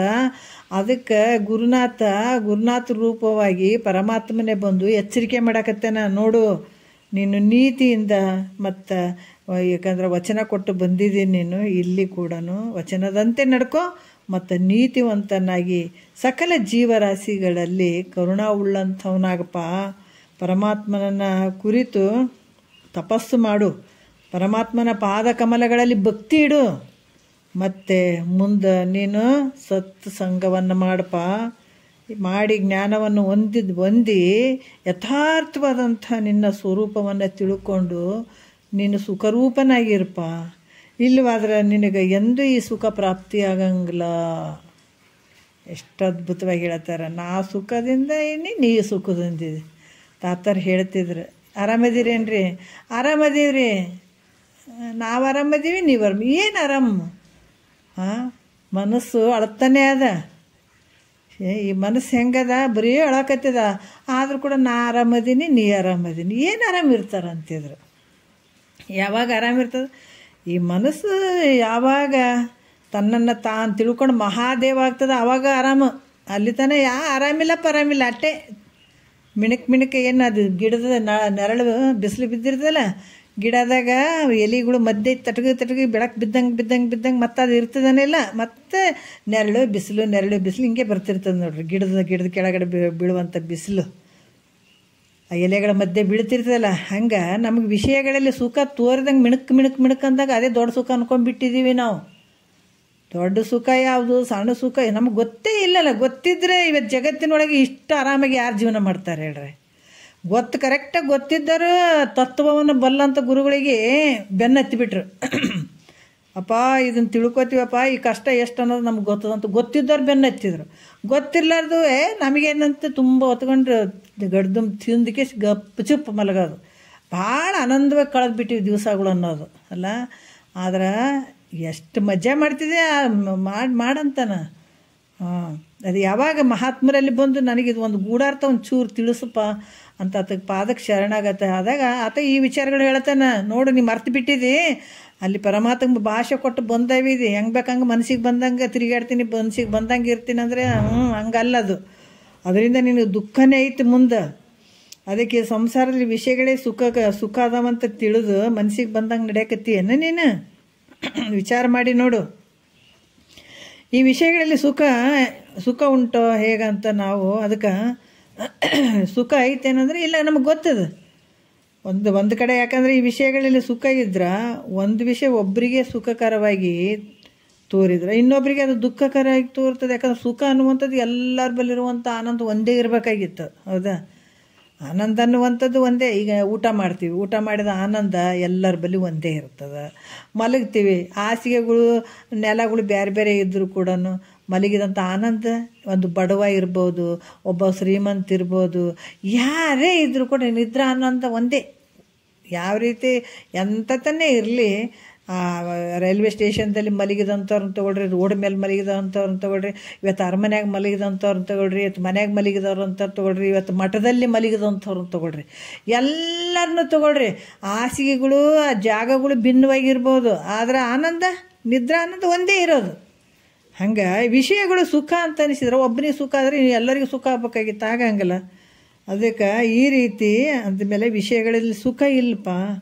ಅದಕ್ಕೆ ಸುಖರೂಪವಾಗಿರುವಂಥ ನಿಮ್ಮ ಮನಸ್ಸಿಗೆ ಬಂದಂಗೆ ನಡ್ಕೋಬೇಡ. ಮುಂದೆ ಕೂಡ ಹೇಳ್ತಾರೆ ಅವ್ರು ಭಾಳ, ಆವ ಬಲವಿಡಿದು ಅಖಿಲ ದುರಿತವನೆಸಿಗೆ ಜೀವಿಸುವೆ ಮಾದದು ಉಸುರಲೆ ಮಾನವ ಅಂತ ಮುಂದೆ ಭಾಳ ಚಂದ ತಗೊಳ್ತಾರೆ ಅವ್ರು. ನೋಡೋಣ ಮುಂದೆ. ಅದಕ್ಕೆ ಯಾವುದು ಯೋಗ್ಯ ಅದ, ಯಾವುದು ಅಯೋಗ್ಯ ಅದ, ಯಾವುದು ಸರಿ ಅದ, ಯಾವುದು ತಪ್ಪದ ಅಂತ ವಿಚಾರ ಮಾಡಿ ನಡಿ. ಹೆಂಗೆ ಬೇಕು ಹಂಗೆ ಕಳ್ಕೊಬೇಡ ದಿವಸಗಳನ್ನು. ಈ ಶರೀರ ಮತ್ತೆ ಬರ್ತಂತ ತಿಳ್ಕೊಂಡು ಏನು ಇಟ್ಟು ಆರಾಮಾಗಿ ಇರ್ತೀನಿ ಅನ್ನಕ್ಕೆ ಅಲ್ಲ. ಯಾಕಂದ್ರೆ ನಮ್ದು ಹೆಂಗಾಗಬೇಕು, ಗುರುವಾಕ್ಯ ಕೇಳಾಕ ನಾವೇನು ಇಷ್ಟು ಮನಸ್ಸನ್ನು ಸಂಸಾರದಾಗ ಇಟ್ಟೀವಿ, ಇದಕ್ಕೆ ಭಾಳ ಸ್ವಲ್ಪ ಉದಾಸೀನ ಮಾಡಿರ್ತೀವಿ. ಯಾಕೆ ಸಂಸಾರದ ಏನು ಕೆಲಸಗಳು ಏನು ಇರ್ತಾವ ಅವೆಲ್ಲ ಮುಗಿಸ್ಕೊಂಡು ಟೈಮ್ ಸಿಕ್ಕಾಗ ಇದನ್ನು ಕೇಳಬೇಕಂತೀವಿ, ಹೌದಾ? ಮಹಾತ್ಮರು ಹೇಳ್ತಾರ, ಇದನ್ನು ಕೇಳಿ ಸಂಸಾರ ಉಳಿದ್ರೆ ಸಂಸಾರ ಮಾಡೋದಕ್ಕೆ ಟೈಮ್ ಇಟ್ಕೋ. ಇದಕ್ಕೆ ಭಾಳಷ್ಟು ಪ್ರಾಮುಖ್ಯತೆ ಕೊಡು. ಇದು ಐತೆ ಇವತ್ತು ನಾ ಮಾಡಂಗಿಲ್ಲ, ಇದು ಕೇಳೋವರಿಗೆ ನಾನು ಅದನ್ನು ಮಾಡಂಗಿಲ್ಲ ಅಂತ ಹಿಂಗೆ ಬರಬೇಕು ಭಾವ ಕೇಳೋರಿಗೆ. ಹೆಂಗೆ ಬರಬೇಕು? ನಮಗೆ ಕೆಲಸ ಆದಮೇಲೆ ಎಲ್ಲಿಗೇನು ಹೋಗೋದಿರಲಿಲ್ಲ ಅಂದರೆ ನಮಗೆ ಫ್ರೀ ಆದರೆ ನಾವು ಶಾಸ್ತ್ರ ಕೇಳ್ತೀವಿ. ಇದು ಹೋಗ್ಬೇಕು, ಇದಲ್ಲ. ಇದು ಅದನ್ನು ಪಡ್ಕೊಳ್ಬೇಕನ್ನುವಂಥ ಮುಮುಕ್ಷತ್ವ ಉಳ್ಳಂಥ ಆ ವ್ಯಕ್ತಿಯ ಈ ಭಾವ ಅಲ್ಲ ಅದು. ಮುಮುಕ್ಷತ್ವ ನಿಜವಾಗಿ ಪಡ್ಕೊಳ್ಬೇಕನ್ನುವಂಥ ಭಾವ ಇದ್ದಂಥವರಿಗೆ ಇದಕ್ಕೆ ಭಾಳಷ್ಟು ಪ್ರಾಮುಖ್ಯತೆ ಕೊಡ್ತಾನೆ. ಉಳಿದಕ್ಕೆ ನಂತರ ಅದನ್ನು ನೋಡಮಂತಾನೆ. ವ್ಯತ್ಯಾಸಗಳು ಇಷ್ಟೇ ಇರೋದು. ಭಾಳಷ್ಟು ಉತ್ತಮ ಅಧಿಕಾರಿಗೆ ಮತ್ತು ಮಾಮೂಲಿ ಅಧಿಕಾರಿಗೆ ಇರುವಂಥ ವ್ಯತ್ಯಾಸಗಳು ಇಷ್ಟೇ. ಉತ್ತಮ ಅಧಿಕಾರಿ ಇದಕ್ಕೆ ಭಾಳಷ್ಟು ಪ್ರಾಮುಖ್ಯತೆ ಕೊಡ್ತಾನೆ, ಉಳಿದದ್ದು ಆಮೇಲೆ ನೋಡಮಂತಾನೆ. ಆದರೆ ಮಾಮೂಲಿ ಇದ್ದಂಥ ವ್ಯಕ್ತಿ ಏನು ಮಾಡ್ತಾನೆ, ಅಜ್ಞಾನಿ ಇರುವಂಥ ವ್ಯಕ್ತಿ ಅದೇ ಏನು ಮಾಡ್ತಾನೆ, ಸಂಸಾರಕ್ಕೆ ಭಾಳಷ್ಟು ಪ್ರಾಮುಖ್ಯತೆ ಕೊಡ್ತಾನೆ, ಕೆಲಸಕ್ಕೆ ಪ್ರಾಮುಖ್ಯತೆ ಕೊಡ್ತಾನೆ, ಅದು ಉಳಿದ ನಂತರ ಟೈಮ್ ನೋಡಮಂತಾನೆ. ಇದಕ್ಕೆ ಇವೆರಡು ವ್ಯತ್ಯಾಸಗಳು ಅದಾವೆ ಇಲ್ಲಿ. ನಾವು ಹೆಚ್ಚಿನ ಪ್ರಾಮುಖ್ಯತೆ ಅದಕ್ಕೆ ಕೊಡಬೇಕಂದ್ರೆ ನಾವು ಇದನ್ನು ಮಾಡಿಕೊಂಡು ನಂತರ ಉಳಿದ ಸಮಯ ಅದಕ್ಕೆ ನೋಡ್ತೀವಿ ಅನ್ನೋ ಭಾವ ಬರಬೇಕು. ಅಂದಾಗ ಇದು ಭಾವ ತಾನಾಗಿ ಬರೋಂಗಿಲ್ಲ. ಇದು ನಾವು ಪ್ರಯತ್ನ ಪಟ್ಟು ಮಾಡ್ಕೊಳ್ಬೇಕಿದು. ನಾವು ಯಾವಾಗ ಪ್ರಯತ್ನ ಪಡ್ತೀವಿ ಅವಾಗ ಬರ್ತೀವಿ, ತಾನಾಗಿ ಬರುವಂಥದ್ದಲ್ಲ ಇದು. ಅದಕ್ಕೆ ಈ ರೀತಿ ಇದನ್ನು ವಿಚಾರ ಮಾಡಿ ನೋಡಿದ್ರೆ ಈ ಮನಸ್ಸು ಹೆಂಗೆ ಐತಪ್ಪ ಅಂದ್ರೆ ಚಂಚಲ ಐತೆ ಭಾಳ. ಇದು ಆಕಾಶದ ತತ್ವ ಮತ್ತು ವಾಯುವಿನ ತತ್ವದಿಂದ ಕೂಡಿದಂಥ ಮನಸ್ಸು ಚಂಚಲಾಗಿರ್ತದೆ ಇದು. ಅದಕ್ಕೆ ಒಂದು ಗಿಡದಿಂದ ಇನ್ನೊಂದು ಗಿಡಕ್ಕೆ ಹಾರಾಡ್ತದಲ್ಲ, ಈ ಕೋತಿಗಳು ಮಂಗಗಳು ಹಾರಾಡ್ತಾವಲ್ಲ, ಆ ಥರ ಈ ಮನಸ್ಸು ಕೂಡ ಒಂದು ಕಡೆ ಕೂಡಂಗಿಲ್ಲ. ಒಂದಿಲ್ದು ಒಂದು ಸಂಕಲ್ಪ ಮಾಡ್ತಿರ್ತದೆ. ಇದು ಬಂದು ಗುರುಗಳ ಹತ್ರ ಕೂತ್ಕೊಂಡು ಕೇಳ್ಬೇಕಂದ್ರೆ ಅದು ಸುಮ್ಮನೆ ಕುಂದಿರ್ತದೆ ಅನ್ನೋದು. ಇಲ್ಲಿ ಕೂತ್ಕೊಂಡು ಏಟಿಟ್ಟು ಯೋಚನೆ ಮಾಡ್ತದೋ, ಎಲ್ಲೆಲ್ಲ ಹಾರಾಡ್ತದೋ ಅದಕ್ಕೆ ಪ್ರತಿಯೊಂದು ಪರಮಾನುಭವದಲ್ಲಿ ಮೈತ್ರಾದೇವಿಗೆ ಯಾಜ್ಞವಲ್ಕ್ಯರು ಕೇಳು ಮೈತ್ರ ಅಂತ ಯಾಕೆ ಹೇಳಿದಾರಂದ್ರೆ ಈ ಮನಸ್ಸು ಭಾಳ ಚದ ಮೈತ್ರಿ ಅಂತಿದ್ರು ತಾತಾರು. ಇದು ಒಂದು ಕಡೆ ಕುಂದ್ರಂಗಿಲ್ಲ. ಇದು ಮನುಷ್ಯನ ಇಲ್ಲಿ ಶರೀರವನ್ನು ಕುಂದಿರ್ತದ, ಅದು ಆ ಕಡೆ ತಿರುಗಾಡಕ್ಕೆ ಹೋಗ್ತದ. ಅದಕ್ಕೆ ಹಂಗೆ ಹೋಯ್ತು ಅಂತಂದ್ರೆ ಭಾಳಷ್ಟು ಅನರ್ಥ ಆಗ್ತದೆ. ಅದಕ್ಕೆ ಆ ಶರೀರ ಜೊತೆ ಮನಸ್ಸನ್ನು ಹಿಡ್ಕೊಂಡು ಕೂತ್ಕೊಳ್ಬೇಕು. ಅದು ಸುಮ್ಮನೆ ಕುಂದ್ರಂಗಿಲ್ಲ. ಅದು ಭಾಳಷ್ಟು ವಿಚಾರಗಳನ್ನು ಮಾಡಕ್ಕೆ ಹಚ್ಚಿಬಿಡ್ತದೆ. ಅದು ತಾನು ವಿಚಾರ ಮಾಡಕ್ಕೆ ಹಚ್ಚಿಬಿಡ್ತದೆ. ಅದನ್ನು ತಿಳ್ಕೊಂಡು ಸಮಾಧಾನ ರೀತಿಯಿಂದ ಆ ಮನಸ್ಸಿಗೆ ಬುದ್ಧಿ ಹೇಳ್ಕೊಂಡು ಕುಂದಿರ್ಸ್ಬೇಕು ನೀನು. ಅದಕ್ಕೆ ಇದರ ಸ್ವಭಾವ ಏನಂದರೆ ಸಂಕಲ್ಪ ಬರೀ ಆ ಕಡೆ ಬೇರೆ ಕಡೆ ಹೊರಗೆ ತಿರುಗಾಡೋದಲ್ಲ. ಮತ್ತು ಜನ್ಮಾಂತರ ತಿರುಗಾಡಿದ್ದು ಹೊರಗೆ. ಇದಕ್ಕೆ ಅದು ರೂಢಿನೇ ಬಿದ್ದುಬಿಟ್ಟದು, ಹೊರಗೆ ತಿರುಗಾಡ ಚಟನೇ ಬಿದ್ದದು ಇದಕ್ಕೆ. ಮತ್ತು ಅದು ಒಂದು ಸಲ ಹೆಂಗೆ ಒಳಗೆ ಬಂದು ಕುಂದಿರ್ತದೆ ಹೇಳ್ರಿ, ಶರೀರದಾಗ ಬಂದು ಕುಂತು ಇಂಥ ಮಹಾತ್ಮರ ವಾಕ್ಯ ಕೇಳಬೇಕು, ಇದನ್ನು ಪಡ್ಕೊಳ್ಬೇಕಪ್ಪ ತಿಳ್ಕೊಬೇಕು ಅನ್ನುವಂಥ ಭಾವ ಬರ್ತದೆ ಅನ್ನೋದಕ್ಕೆ. ಮಹಾಮಂಗಿದು ಇದು ಇಲ್ಲೇ ಕುಂದಿರ್ತದೆ, ಎಲ್ಲೆಲ್ಲೋ ತಿರುಗಾಡ್ತದೆ. ಯಾಕಂದ್ರೆ ಇದು ಒಂದು ಜನ್ಮದ್ದಲ್ಲ, ಭಾಳ ಜನ್ಮದಾಗ ಇದು ಹೊರಗೆ ತಿರುಗಾಡಿ ಚಟ ಬಿದ್ದದ ಇದಕ್ಕೆ. ಇದಕ್ಕೆ ಬಡ್ದು ಕುಂದಿರ್ಸ್ಬೇಕು ಇದಕ್ಕೆ. ಇದು ಮತ್ತು ತಾನೇ ಆಗ್ತದೇನಂತಂದ್ರೆ ಇಲ್ಲ, ನಾವೇ ಬಡ್ದು ಕುಂದಿರ್ಸ್ಬೇಕು ಇದಕ್ಕೆ. ಕೇಳಕ್ಕೆ ಹಚ್ಚಬೇಕು. ಕೇಳಿ ಅದು ಸುಮ್ಮನೆ ಬಿದ್ಕೊಂಡ್ಬಿಡ್ತದೆ. ಅಲ್ಲಿ ತಂದೆ ಹಾರಾಟ ನಡೆಸ್ತಿರ್ತದೆ ಇದು. ಮಹಾತ್ಮರು ಅದಕ್ಕೆ ಇವೆಲ್ಲ ವಚನಗಳು ತತ್ವಪದಗಳು ಯಾಕೆ ಬರೆದ್ರು, ತಮ್ಮೊಳಗೆ ತಾವು ಇಳ್ಕೊಂಡೇ ಬರೆದ್ರು ಅವರು. ಈ ಮನಸ್ಸು ಅವ್ರಿಗೂ ಕಾಡ್ಯದು ಭಾಳ. ನಮಗೆ ಅಷ್ಟೇ ಅಲ್ಲ, ಮಹಾತ್ಮರಿಗೆ ಇಲ್ರಪ್ಪ ಮನಸ್ಸು ಹಂಗೆಲ್ಲ ಅವ್ರಿಗೂ ಕಾಡ್ಯದ ಮನಸ್ಸು. ಅದಕ್ಕೆ ಅವ್ರು ಅಂದ್ರೆ ಎಷ್ಟು ಕಾಡವ್ವ ನೀ ಕಾಡಿದಷ್ಟು ನನಗೆ ಪಾಡವ್ವ ಅಂದ್ರೆ ಅವರು. ಅದು ಕಾಡ್ತದೆ ಭಾಳ. ಎಷ್ಟು ಕಾಡಿದ್ರು ಕೂಡ ಅದಕ್ಕೆ ಏನಿಲ್ಲ, ಅದಕ್ಕೆ ಹಿಡಿದು ಕುಂದ್ರಿಸಿ ರೂಢಿ ಹಚ್ಚಬೇಕಾಗ್ತದೆ. ಅದಕ್ಕೆ ಮಹಾತ್ಮರು ಹೇಳ್ತಾರೆ, ಇದು ಮನಸ್ಸಿನ ಸಂಕಲ್ಪ ಮೂಲಕ ಏನಾಗ್ತಂದ್ರೆ ಇದೇ ಮನಸ್ಸು ಅನ್ನುವಂಥದ್ದು ಗದ್ದಲು ಮಾಡುವಂಥದ್ದು, ಇದೇ ಬಂಧಕ್ಕೆ ತರುವಂಥದ್ದು, ಇದೇ ಮೋಕ್ಷಕ್ಕೆ ತಗೊಂಡು ಬರುವಂಥದ್ದು ಇದು ಮನಸ್ಸು. ಇದು ಗದ್ದಲಕ್ಕೂ ಹಾಕ್ತದ, ದುಃಖಕ್ಕೂ ಒಳಪಡಿಸ್ತದ, ಸುಖಕ್ಕೂ ಆಗ್ತದೆ, ಎಲ್ಲದಕ್ಕೂ ಇದು ತಿರುವುದಿದೆ ಮನಸ್ಸೇ. ಅದಕ್ಕೆ ಈ ಮನಸ್ಸು ಮೂಲಕನೇ ಇದು ಹೆಂಗೆ ತೋರ್ತಂದ್ರೆ ಈ ಪ್ರಪಂಚ ಇದು ಕೂಡ ತೋರ್ತದ. ಮನಸ್ಸಿನ ಒಂದು ಸಂಕಲ್ಪ ಮೂಲಕನೇ ಈ ಪ್ರಪಂಚ ತೋರ್ತದ. ಈ ನಿನ್ನ ಇದೇನು ಸಂಸಾರ ಮಾಡಾಕತ್ತಿದಿ, ಹೆಂಡ್ತಿ ಮಕ್ಕಳು ಇದೆಲ್ಲ ಕಷ್ಟ ಸುಖ ನೋವು, ಇದು ಹೆಂಡ್ತಿ ಮಕ್ಕಳು ಸಂಸಾರ ರೊಕ್ಕ ರೂಪಾಯಿ ಅಂಥದ್ದು ಇದು ಒಂದು ನಮಗೆಲ್ಲ ಸಿಕ್ಕಾಗ ಸುಖ ಅನ್ನಿಸ್ತದ, ಇವೆಲ್ಲ ಸಿಗದೆ ಇದ್ದಾಗ ದುಃಖ ಅನ್ನಿಸ್ತದೆ. ಎರಡೇ ಹೌದಿಲ್ಲ? ಇವೆಲ್ಲ ದೃಶ್ಯ ಪ್ರಪಂಚ ನಮಗೆ ಎಲ್ಲಿ ತೋರಾಕತ್ತೇವೆ ಅಂದ್ರೆ ನಿನ್ನ ಮನಸ್ಸಿನ ಕಲ್ಪನೆಯೇ ಪ್ರಪಂಚ ಅಂತ ಹೇಳ್ತಾರೆ ನೋಡ್ರಿ. ಎಷ್ಟು ಅದ್ಭುತ ಅದ. ಅದಕ್ಕೆ ಭಾಳ ಸೂಕ್ಷ್ಮದ ಶಾಸ್ತ್ರ. ನಿಜಗೊಂಡ್ರೆ ಶಾಸ್ತ್ರ ಅಂದ್ರೆ ಭಗದಷ್ಟು ಮುತ್ತುರತ್ನ ಸಿಗ್ತಾವಿಲ್ಲಿ. ಎಷ್ಟು ತೆಗಿರಿ ಅಂತಾರೆ ಅವರು. ಈಗ ಬಂಗಾರದ ಒಂದು ಭೂಮಿ ಇರ್ತದಲ್ಲ, ಭೂಮಿ ಒಳಗೆ ಏಟು ಬಂಗಾರ ತೆಗಿರಿ ಅಂತಾರಲ್ಲ. ನಾವು ಎಷ್ಟು ತೆಗಿತೀವಿ ಅಷ್ಟು ಚಿನ್ನ ಸಿಗ್ತದಲ್ಲ. ಅದ್ರಂಗೆ ಇದು ಕೂಡ ಶಾಸ್ತ್ರ. ಹೆಂಗೆ ಬಗಿತೀವಿ ಹಂಗೆ ಮುತ್ತು ರತ್ನ ಅಷ್ಟೆಲ್ಲ ಸಿಕ್ಕಂಗೆ ಇವೆಲ್ಲ. ಅದಕ್ಕೆ ಇದು ನೀ ಏನು ದೃಶ್ಯ ಪ್ರಪಂಚ ಕಾಣ್ತದೆ, ಮತ್ತು ನಿನ್ನ ಮನಸ್ಸು ಇರ್ಲಾರ್ದಾಗ ಕಾಣ್ತದನಿದು. ನಿದ್ರೆ ಒಳಗೆ ನಾವು ಮನಸ್ಸಿನ ಒಂದು ಕಲ್ಪನೆ ಸಂಕಲ್ಪ ಮೂಲಕ ಈ ಪ್ರಪಂಚ ತೋರ್ತು ಅಂತ ಹೇಳಕತ್ತಾರೆ. ಎಷ್ಟು ಸೂಕ್ಷ್ಮ ಐತೆ ನೋಡ್ರಿ. ಇಲ್ಲೇ ಇದನ್ನು ನಾವು ಚೆನ್ನಾಗಿ ತಿಳ್ಕೊಂಡ್ವಿ ಅಂದ್ರೆ ನಾವು ಗೆದ್ದ ಬಿಡ್ತೀವಿ. ಒಂದೊಂದು ವಾಕ್ಯಗಳನ್ನು ತಿಳ್ಕೊಂಡ್ಬಿಟ್ರೆ ನಾವು ಭಾಳ ಗೆದ್ದು ಬಿಡ್ತೀವಿ ನಾವು. ಅದಕ್ಕೆ ಅದು ಹೆಂಗ್ರಿ ಅಂತಂದಾಗ ನಿದ್ರೆ ಒಳಗೆ ಈ ಮನಸ್ಸು ಐತೇನೋ. ಮನಸ್ಸಿರ್ಲಾದಕ್ಕೆ ಪ್ರಪಂಚ ತೋರಕತ್ತಿದನ?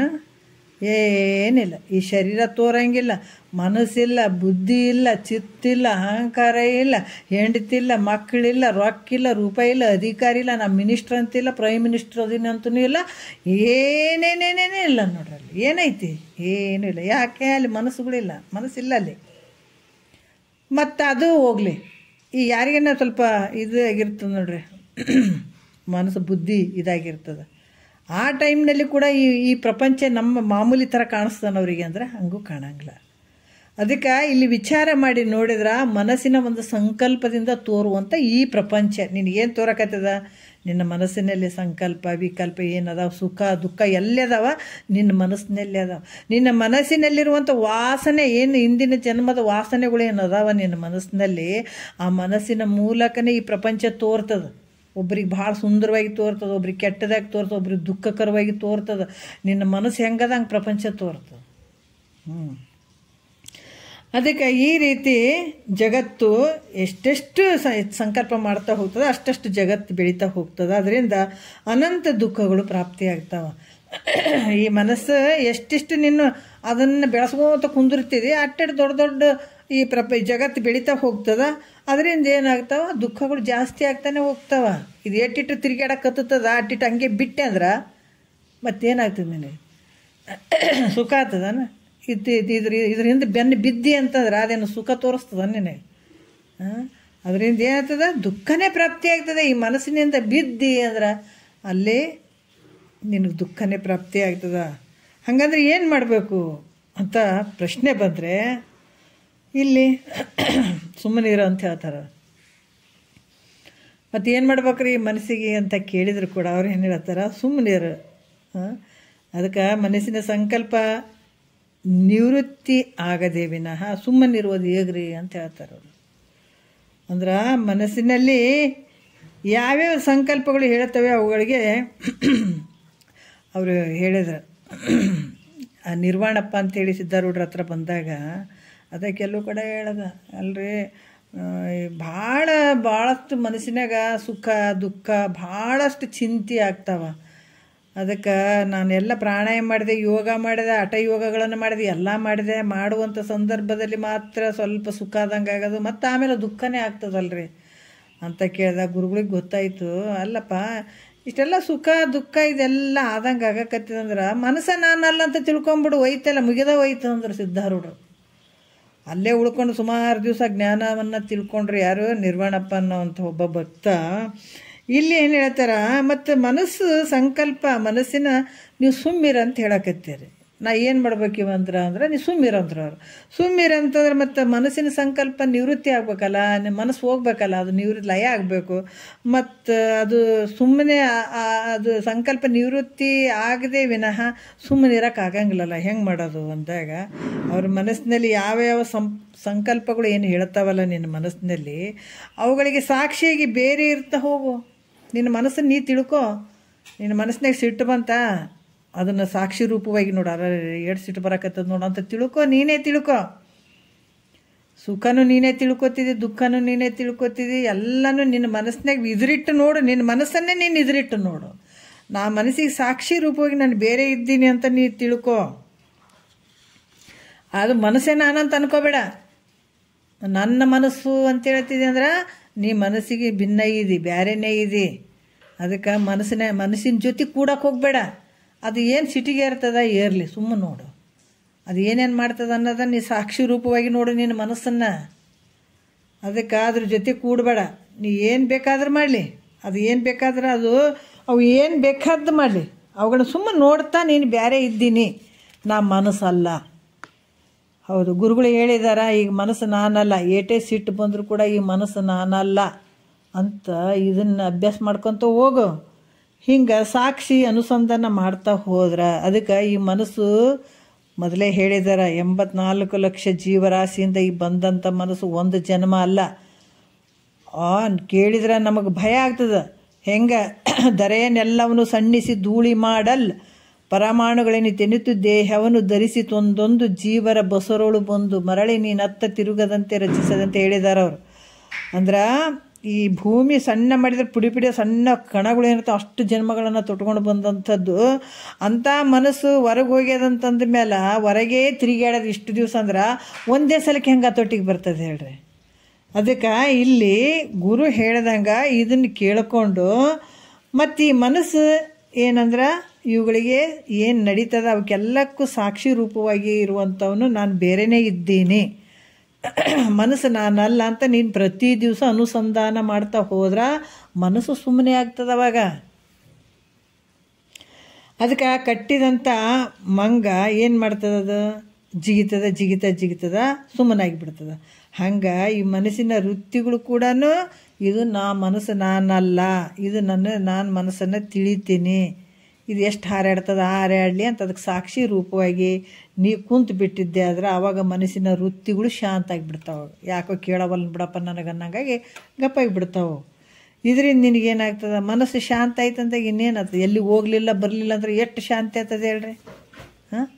ಒಂದಲ್ಲ ಎರಡಲ್ಲ, ಯಾಕಂದ್ರೆ ಅದಕ್ಕೆ ಗೊತ್ತಾಗಿಬಿಡ್ತು ಈ ಮನಸ್ಸು ನಾನಲ್ಲ ಅಂತಂದು. ಮತ್ತು ಅದಕ್ಕೆ ಏನದ ಅದು ಬಿಟ್ಬಿಟ್ಟಾಗ ಅದು ನನಗೆ ಹೇಳೋರಿಲ್ಲ ಕೇಳೋರಿಲ್ಲ ಅನ್ನಂಗೆ ಆಯ್ತಂದ್ರೆ ಮನಸ್ಸು ಮತ್ತೆ ಹೋಗ್ತದಾನೆ, ಏನಾದ್ರು ಬಯಸ್ತದಾನೆ, ಸುಮ್ಮ ಕುಂತು ಬಿಡ್ತದ.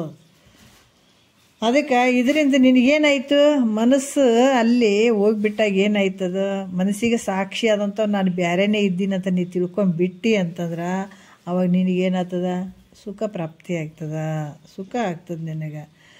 ಮನಸ್ಸಿನ ಜೊತೆ ಆ ಮನಸ್ಸು ಮಾಡುವಂಥದ್ರ ಜೊತೆ ಏನು ಸಂಕಲ್ಪ ವಿಕಲ್ಪ ಇವೇನು ಮಾಡ್ಕೊತಿರ್ತಾವಲ್ಲ ಮನಸ್ಸು, ಅದ್ರ ಸಂಕಟ ನೀವು ಕೂಡ್ಕೊಂಡಿದ್ದೆ ಆದರೆ ನಿನಗೆ ಏನಾಗ್ತದ, ದುಃಖ ಆಗ್ತದ, ಭಾಳ ದುಃಖ ಆಗ್ತದ, ಅನರ್ಥ ಆಗ್ತದ. ಅದಕ್ಕೆ ಅದರಿಂದ ಮನಸ್ಸಿಗೆ ಬಂದಂಗೆ ನಡಿಬೇಡಪ್ಪ, ಅದರಿಂದ ಭಾಳ ಕಷ್ಟ ಐತಿ ನೋಡು. ನಿನಗೆ ಸಮಾಧಾನ ಕೊಡಂಗಿಲ್ಲ, ನಿನಗೆ ಯಾವ ರೀತಿಯಿಂದ ನೆಮ್ಮದಿ ಇರೋಂಗಿಲ್ಲ. ಮನಸ್ಸಿನಿಂದ ಹೋಗಬೇಡ, ಅದನ್ನು ಮನಸ್ಸನ್ನು ಒಂದು ಹತೋಟಿಗೆ ತಗೊಂಡು ಗುರುವಾಕ್ಯವನ್ನು ಕೇಳಕ್ಕೆ ಹಚ್ಚು. ಆವಾಗ ಈ ಮನಸ್ಸಿಗೆ ಸಾಕ್ಷಿ ನಿನ್ನ ಸಂಕಲ್ಪ ಏನು ನೀ ಮಾಡುವಂಥ ವ್ಯವಹಾರ ಎಲ್ಲಕ್ಕೂ ಈ ಮನಸ್ಸಿಗೆ ಸಾಕ್ಷಿಯಾಗಿರುವಂಥ ನಾನು ಬೇರೆಯೇ ಇದ್ದೀನಿ ಅನ್ನುವಂಥದ್ದು ಗುರು ಮುಖಾಂತರ ಗೊತ್ತಾಯ್ತಂದ್ರೆ ಈ ಮನಸ್ಸು ಅವಾಗ ಏನು ಮಾಡೋಂಗಿಲ್ಲ, ಸುಮ್ಮನೆ ಆಗಿಬಿಡ್ತದ. ಅದಕ್ಕೆ ಮನಸ್ಸು ಹೆಂಗೆ ಬರ್ತದಂತ ಅದ್ರ ಜೊತೆ ಕುಣಿಯಕ್ಕೆ ಹೋಗಬೇಡ ಅಂತ ಹೇಳ್ತಾರೆ ಅವರು. ಕುಣಿಯಕ್ಕೆ ಹೋಗಬಾರ್ದು, ಅದನ್ನು ಮನಸ್ಸನ್ನು ಹತೋಟಿಯಲ್ಲಿ ಇಟ್ಕೊಳ್ಳೋದು ನಿನ್ನ ಕಡೆ ಅದ.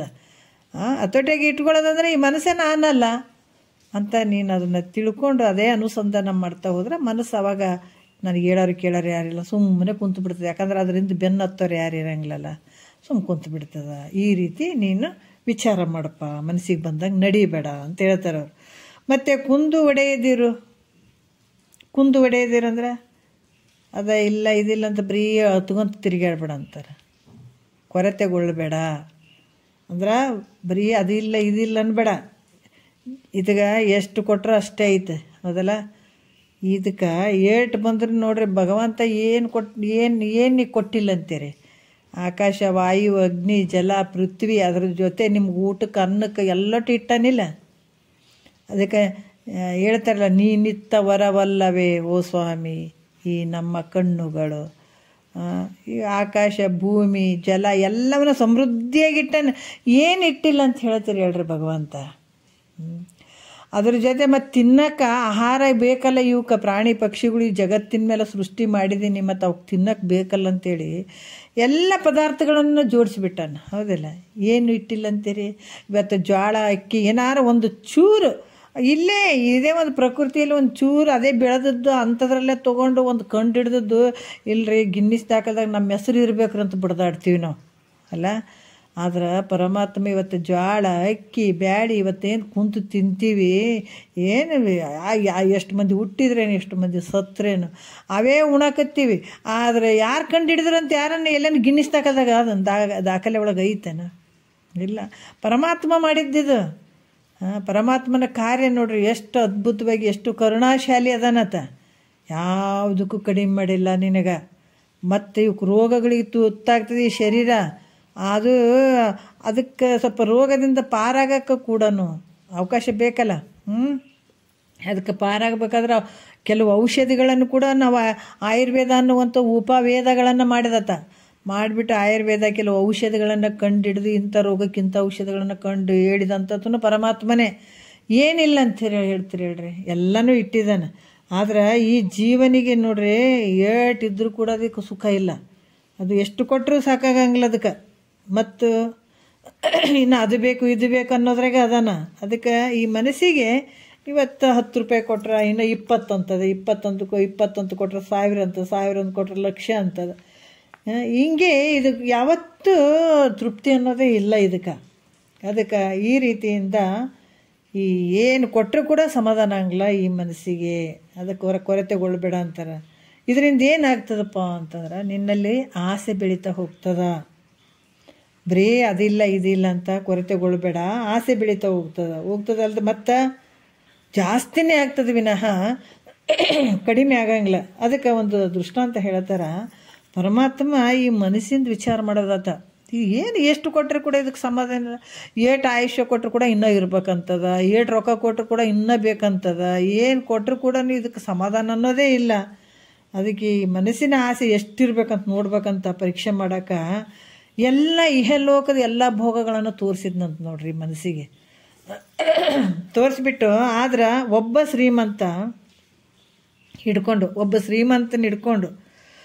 ಶ್ರೀಮಂತನ ಭೋಗ ಎಷ್ಟಿರ್ತದ ಆ ಭೋಗವನ್ನು ಹಿಡ್ಕೊಂಡು ಈ ಅರಸು ಚಕ್ರವರ್ತಿ ಅದನ್ನಲ್ಲ ಅಲ್ಲಿಯ ಭೋಗಗಳ ತನಕ ಇಹಲೋಕದಲ್ಲಿ ಏನೇನು ಭೋಗಗಳದಾವ ಎಲ್ಲ ತೋರಿಸಿದಾತ. ಆದರೂ ಕೂಡ ಆತ ಏನು ಮಾಡ್ದ, ಮನಸ್ಸೇನು ಮಾಡ್ತೀವಿ ಇದಕ್ಕಿಂತ ಹೆಚ್ಚಿಂದ ಏನಾರು ಐತೇನಂತ ನೋಡೋಕೆ ಶುರು ಮಾಡ್ತು. ಮತ್ತು ಇಹಲೋಕದಲ್ಲಿ ಒಬ್ಬ ಶ್ರೀಮಂತನ ಹಿಡ್ಕೊಂಡು ಚಕ್ರವರ್ತಿ ತನ ಇರುವಂಥ ಭೋಗಗಳನ್ನ ಎಲ್ಲ ತೋರಿಸಿದ್ರು ಕೂಡ ಇದಕ್ಕಿಂತ ಹೆಚ್ಚಿಂದ ಏನೋ ಐತೆ ಅಂತ ಅನ್ನಂಗೆ ಆಗಿಬಿಡ್ತು. ಅದಕ್ಕೆ ಏನು ಇದಕ್ಕಿಂತ ಹೆಚ್ಚಿಂದ ಇನ್ನೊಂದು ಏನದ ಅಂತ ಕೇಳೋಕೆ ಶುರು ಮಾಡ್ತದು. ಮತ್ತು ಏನು ಮಾಡಿದ ಪರಮಾತ್ಮ, ನೋಡೋಣ ಇದನ್ನು ಹಾಗೇ ಬಿಡಲಿ ಅಂತೇಳಿ ಸ್ವರ್ಗಾದಿ ದೇವತೆಗಳ ಮೊದಲಾದ ಅಲ್ಲಿ ಇಂದ್ರ ಮತ್ತು ಬೃಹಸ್ಪತಿ, ಆಚಾರ್ಯರು ಇವರೆಲ್ಲ ಭೋಗಗಳನ್ನು ತೋರಿಸಿದ ಸ್ವರ್ಗದಲ್ಲಿ. ಇಷ್ಟೆಲ್ಲ ಭೋಗಗಳು ಅದಾವೆ ನೋಡುವಂತ ಅಲ್ಲಿ ಕೂಡ ತೋರಿಸಿದ. ಅದಕ್ಕೂ ಸಮಾಧಾನ ಐತೇನೆ. ಅದಕ್ಕೂ ಸಮಾಧಾನ ಆಗಲಿಲ್ಲ ನೋಡ್ರಿ. ಇಹಲೋಕದ ಭೋಗಗಳು ತೋರಿಸಿದ್ರು ಕೂಡ ಈ ಮನಸ್ಸಿಗೆ ಸಮಾಧಾನ ಆಗಲಿಲ್ಲ. ಬೇರೆದವ್ರ ಮನಸ್ಸಲ್ಲ, ನಮ್ಮ ಮನಸ್ಸುಗಳೇ. ಅದಕ್ಕಿದು ಯಾರ ಪುರಾಣ ಅಲ್ಲ, ನಮ್ಮ ಪುರಾಣ, ನಮ್ಮದು ನಾವೇ ಹಚ್ಕೋಬೇಕಿದು. ಅಲ್ಲಿ ಇಹದಲ್ಲೂ ಸಮಾಧಾನ ಆಗಲಿಲ್ಲ ಅಂತಿದ್ದಕ್ಕೆ ಪರಲೋಕದಲ್ಲೂ ಕೂಡ ಸಮಾಧಾನ ಆಗಲಿಲ್ಲ. ಇದಕ್ಕಿಂತ ಹೆಚ್ಚಿಂದ ಏನಾದ ಮತ್ತೊಂದು ಏನೋ ಆದಂತ ಹುಡುಕ್ಲಕ್ಕೆ ಶುರು ಮಾಡೈತಂತ. ಅದಕ್ಕೆ ಬ್ರಹ್ಮಲೋಕದ ಎಲ್ಲ ಭೋಗಗಳನ್ನು ತೋರಿಸಿದ್ರು ಕೂಡ ಮನಸ್ಸು ಮತ್ತು ಇದಕ್ಕಿಂತಲೇ ಹೆಚ್ಚಿನ ಭೋಗಗಳ ಏನಾದ ಮತ್ತೆ ತೋರ್ಸಂತ ಕೇಳ್ತಂಥದ್ದು. ಇದಕ್ಕಿಂತ ಮತ್ತೆ ಹೆಚ್ಚಿಂದ ಇನ್ನೊಂದು ಏನಾರ ಭೋಗ ಅದು ಐತನ ಅದನ್ನು ತೋರಿಸು ನನಗೆ ಅಂತಂತ. ಆಗ ಪರಮಾತ್ಮ ಏನು ಮಾಡಿದ, ವೈಕುಂಠ ಲೋಕದ ಭೋಗಗಳನ್ನು ತೋರಿಸಿದ. ಕೊನೆಗೆ ಏನು ಮಾಡಿದತ, ವೈಕುಂಠದಾಗಿರುವಂಥ ಭೋಗಗಳನ್ನು ಕೂಡ ತೋರಿಸಿದ.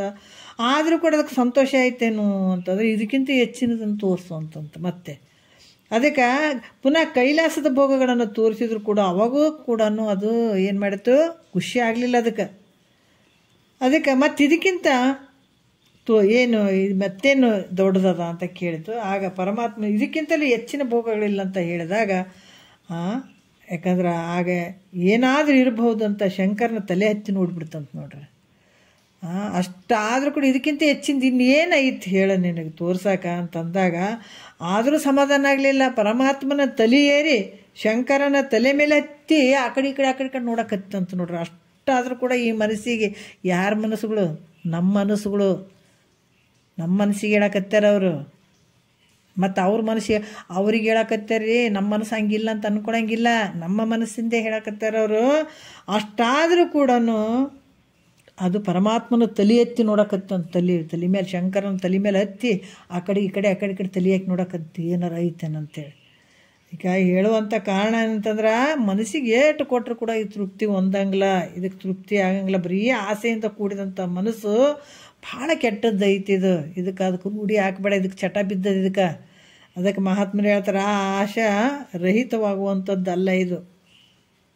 ಯಾವಾಗ ರಾಗದಿಂ ಬೇರಿನ್ನು ಭವ ಬೀಜ ಮುಂಟೆ ಅಂತ ಹೇಳ್ತಾರೆ. ದುಃಖಕ್ಕೆ ಮೂಲ ಕಾರಣ ಆಗಿರುವಂಥದ್ದೇ ಆಸೆ. ಎಷ್ಟು ಆಸೆ ಮಾಡ್ಕೊತ ಹೋಗ್ತೀವಿ ಅಷ್ಟು ದುಃಖ ನಿನಗದ. ಅದಕ್ಕೆ ಆಸೆ ಅಳಿದ್ರೆ ಆಸೆ ದುಃಖಕ್ಕೆ ಮೂಲ ಕಾರಣ ಆಗ್ತದೆ. ಹಾಗಾಗಿ ಯಾವಾಗ ನಿನ್ನ ಆಸೆಯನ್ನು ಸಂಪೂರ್ಣವಾಗಿ ಅಳಿತೀವಿ ಆವಾಗ ಇದು ಮುಕ್ತಿಯನ್ನು ಹೊಂದಲಿಕ್ಕೆ ಸಾಧ್ಯ ಆಗ್ತದೆ. ಇದೇ ದೊಡ್ಡ ನಂಬಲ್ಲೇ ಇಂಥ ದೊಡ್ಡ ಬಿಟ್ಕೊಂಡು ಕೇಸಿ ಅಪ್ಪ ಗುರುದೇವ ನಮಗೆ ಮುಕ್ತಿ ಕೊಡಪ್ಪ, ಮೋಕ್ಷ ಕೊಡಪ್ಪ, ಇಂಥವೆಲ್ಲ ಇಟ್ಕೊಂಡು ಕುಂತೀವಿ ಮನಸ್ಸಿನಲ್ಲಿ. ಇಂಥವು ಇಟ್ಕೊಂಡು ಕುಂತು ನಮಗೆ ಮುಕ್ತಿ ಆಗಲಿ, ನಿಮಗೂ ಮುಕ್ತಿ ಆಗಲಿ. ಮೊದಲ ಇಂಥವನ್ನ ನೀವು ತಿಳ್ಕೊಳಪ್ಪ. ಅದಕ್ಕೆ ಇಲ್ಲಿ ಆಸೆಯನ್ನು ಸಂಪೂರ್ಣವಾಗಿ ಅಳದ್ಬಿಡು. ಅಳ್ದಾಗ ನಿನಗೆ ಮೋಕ್ಷ ಆಗ್ತದೆ. ಅದರಿಂದ ನಿಜಗೊಂಡ್ರು ಭಾಳಷ್ಟು ವಿಚಾರ ಹೇಳ್ತಾರೆ ನೋಡಿ. ಇದು ಒಂದು ದೊಡ್ಡ ನಿನಗೆ ಇದು. ಅದಕ್ಕೆ ಇದನ್ನು ನೀನು ದಾಟಬೇಕು. ಈ ಕುಂದು ಒಡೆಯದಿರು, ಕೊರತೆಗೊಳ್ಳಬೇಡ, ಅದಿಲ್ಲ ಇದಿಲ್ಲ ಅಂಥೇಳಿ ಕೊರತೆಗೊಳ್ಳಬೇಡ ಅಂತ ಹೇಳುತ್ತಾರೆ ಅವರು. ಮತ್ತು ಕಾಮಾದಿಗಳನ್ನು ಜಯಿಸು ಅಂದರೆ ಕಾಮಾದಿಗಳನ್ನು ನೋಡ್ರಿ ಎಂತೆಂಥ ಅದಾವ ನೋಡ್ರಿ. ನಮ್ಮೊಳಗೆ ಹೆಂಗೆ ಕುಂತಾರೆ ಇವರೆಲ್ಲರೂ ಗಟ್ಟಿಯಾಗಿ ಇಟ್ಕೊಂಡು ಅಲ್ಲ. ಇವು ಕಾಮ, ಕ್ರೋಧ, ಇವು ಎಲ್ಲ ಮದ, ಮತ್ಸರ ನೋಡ್ರಿ. ಕಾಮ, ಕ್ರೋಧ, ಲೋಭ, ಮೋಹ, ಮದ, ಮತ್ಸರ ಇವು 6 ಗುಣಗಳು. ಯಾರಿಗೆ ವೈರಿ? ಮಂದಿಗೆ ವೈರಿ ಏನು? ನಿನಗೆ ವೈರಿ ಅದಾವ್ಯವು. ಶತ್ರುಗಳು ಎಲ್ಲರ ಏನು ಹೇಳ್ತಾರೆ? ಬಗಲ್ಮೆ ಅಂತ ಹೇಳ್ತಾರೆ. ಶತ್ರುಗಳು ಎಲ್ಲಿ ಇದಾರ ಅಂತಂದ್ರೆ ನಿನ್ನ ಜೊತೆನೇ ಇದ್ದಾರವ್ರು. ಏನು ಹೇಳ್ತಾರಲ್ಲ, ದುಶ್ಮನ್ ಕಹಾ ಬಗಲ್ಮೆ ಅಂತ ಹೇಳ್ತಾರಲ್ಲ, ಹಂಗೆ ಎಲ್ಲಿದಾರ ಶತ್ರುಗಳು ನಮ್ಮೊಳಗೆ ಅಡಗಿಸ್ಕೊಂಡು ಕುಂತು ಬಿಟ್ಟಿವಿ. ನಾವು ಕೂತ್ಕೊಂಡು ಏನು ಮುಖವಾಡ ಹಾಕ್ಕೊಂಡ್ಬಿಟ್ಟೀವಿ. ಇವರೆಲ್ಲರನ್ನ ಒಳಗೆ ಇಟ್ಕೊಂಡು ನಾವು ಮುಖವಾಡ ನಾವು ಚಂದದೀವ್ರಿ, ಏನಿಲ್ಲರಿ ಹಂಗದೇವ್ರಿ ಹೆಂಗದೇವ್ರಿ. ಅದಕ್ಕೆ ಮಹಾತ್ಮರು ಹೇಳ್ತಾರೆ, ಇವು 6 ಗುಣಗಳು ನಿನಗೆ ಹೆಂಗದ ವೈರಿ ಅದಾವ, ಮೊದಲ ಇವ್ರನ್ನ ನೀನು ಗೆಲ್ಲಪ್ಪ. ಯಾಕಂತಂದ್ರೆ ಇದು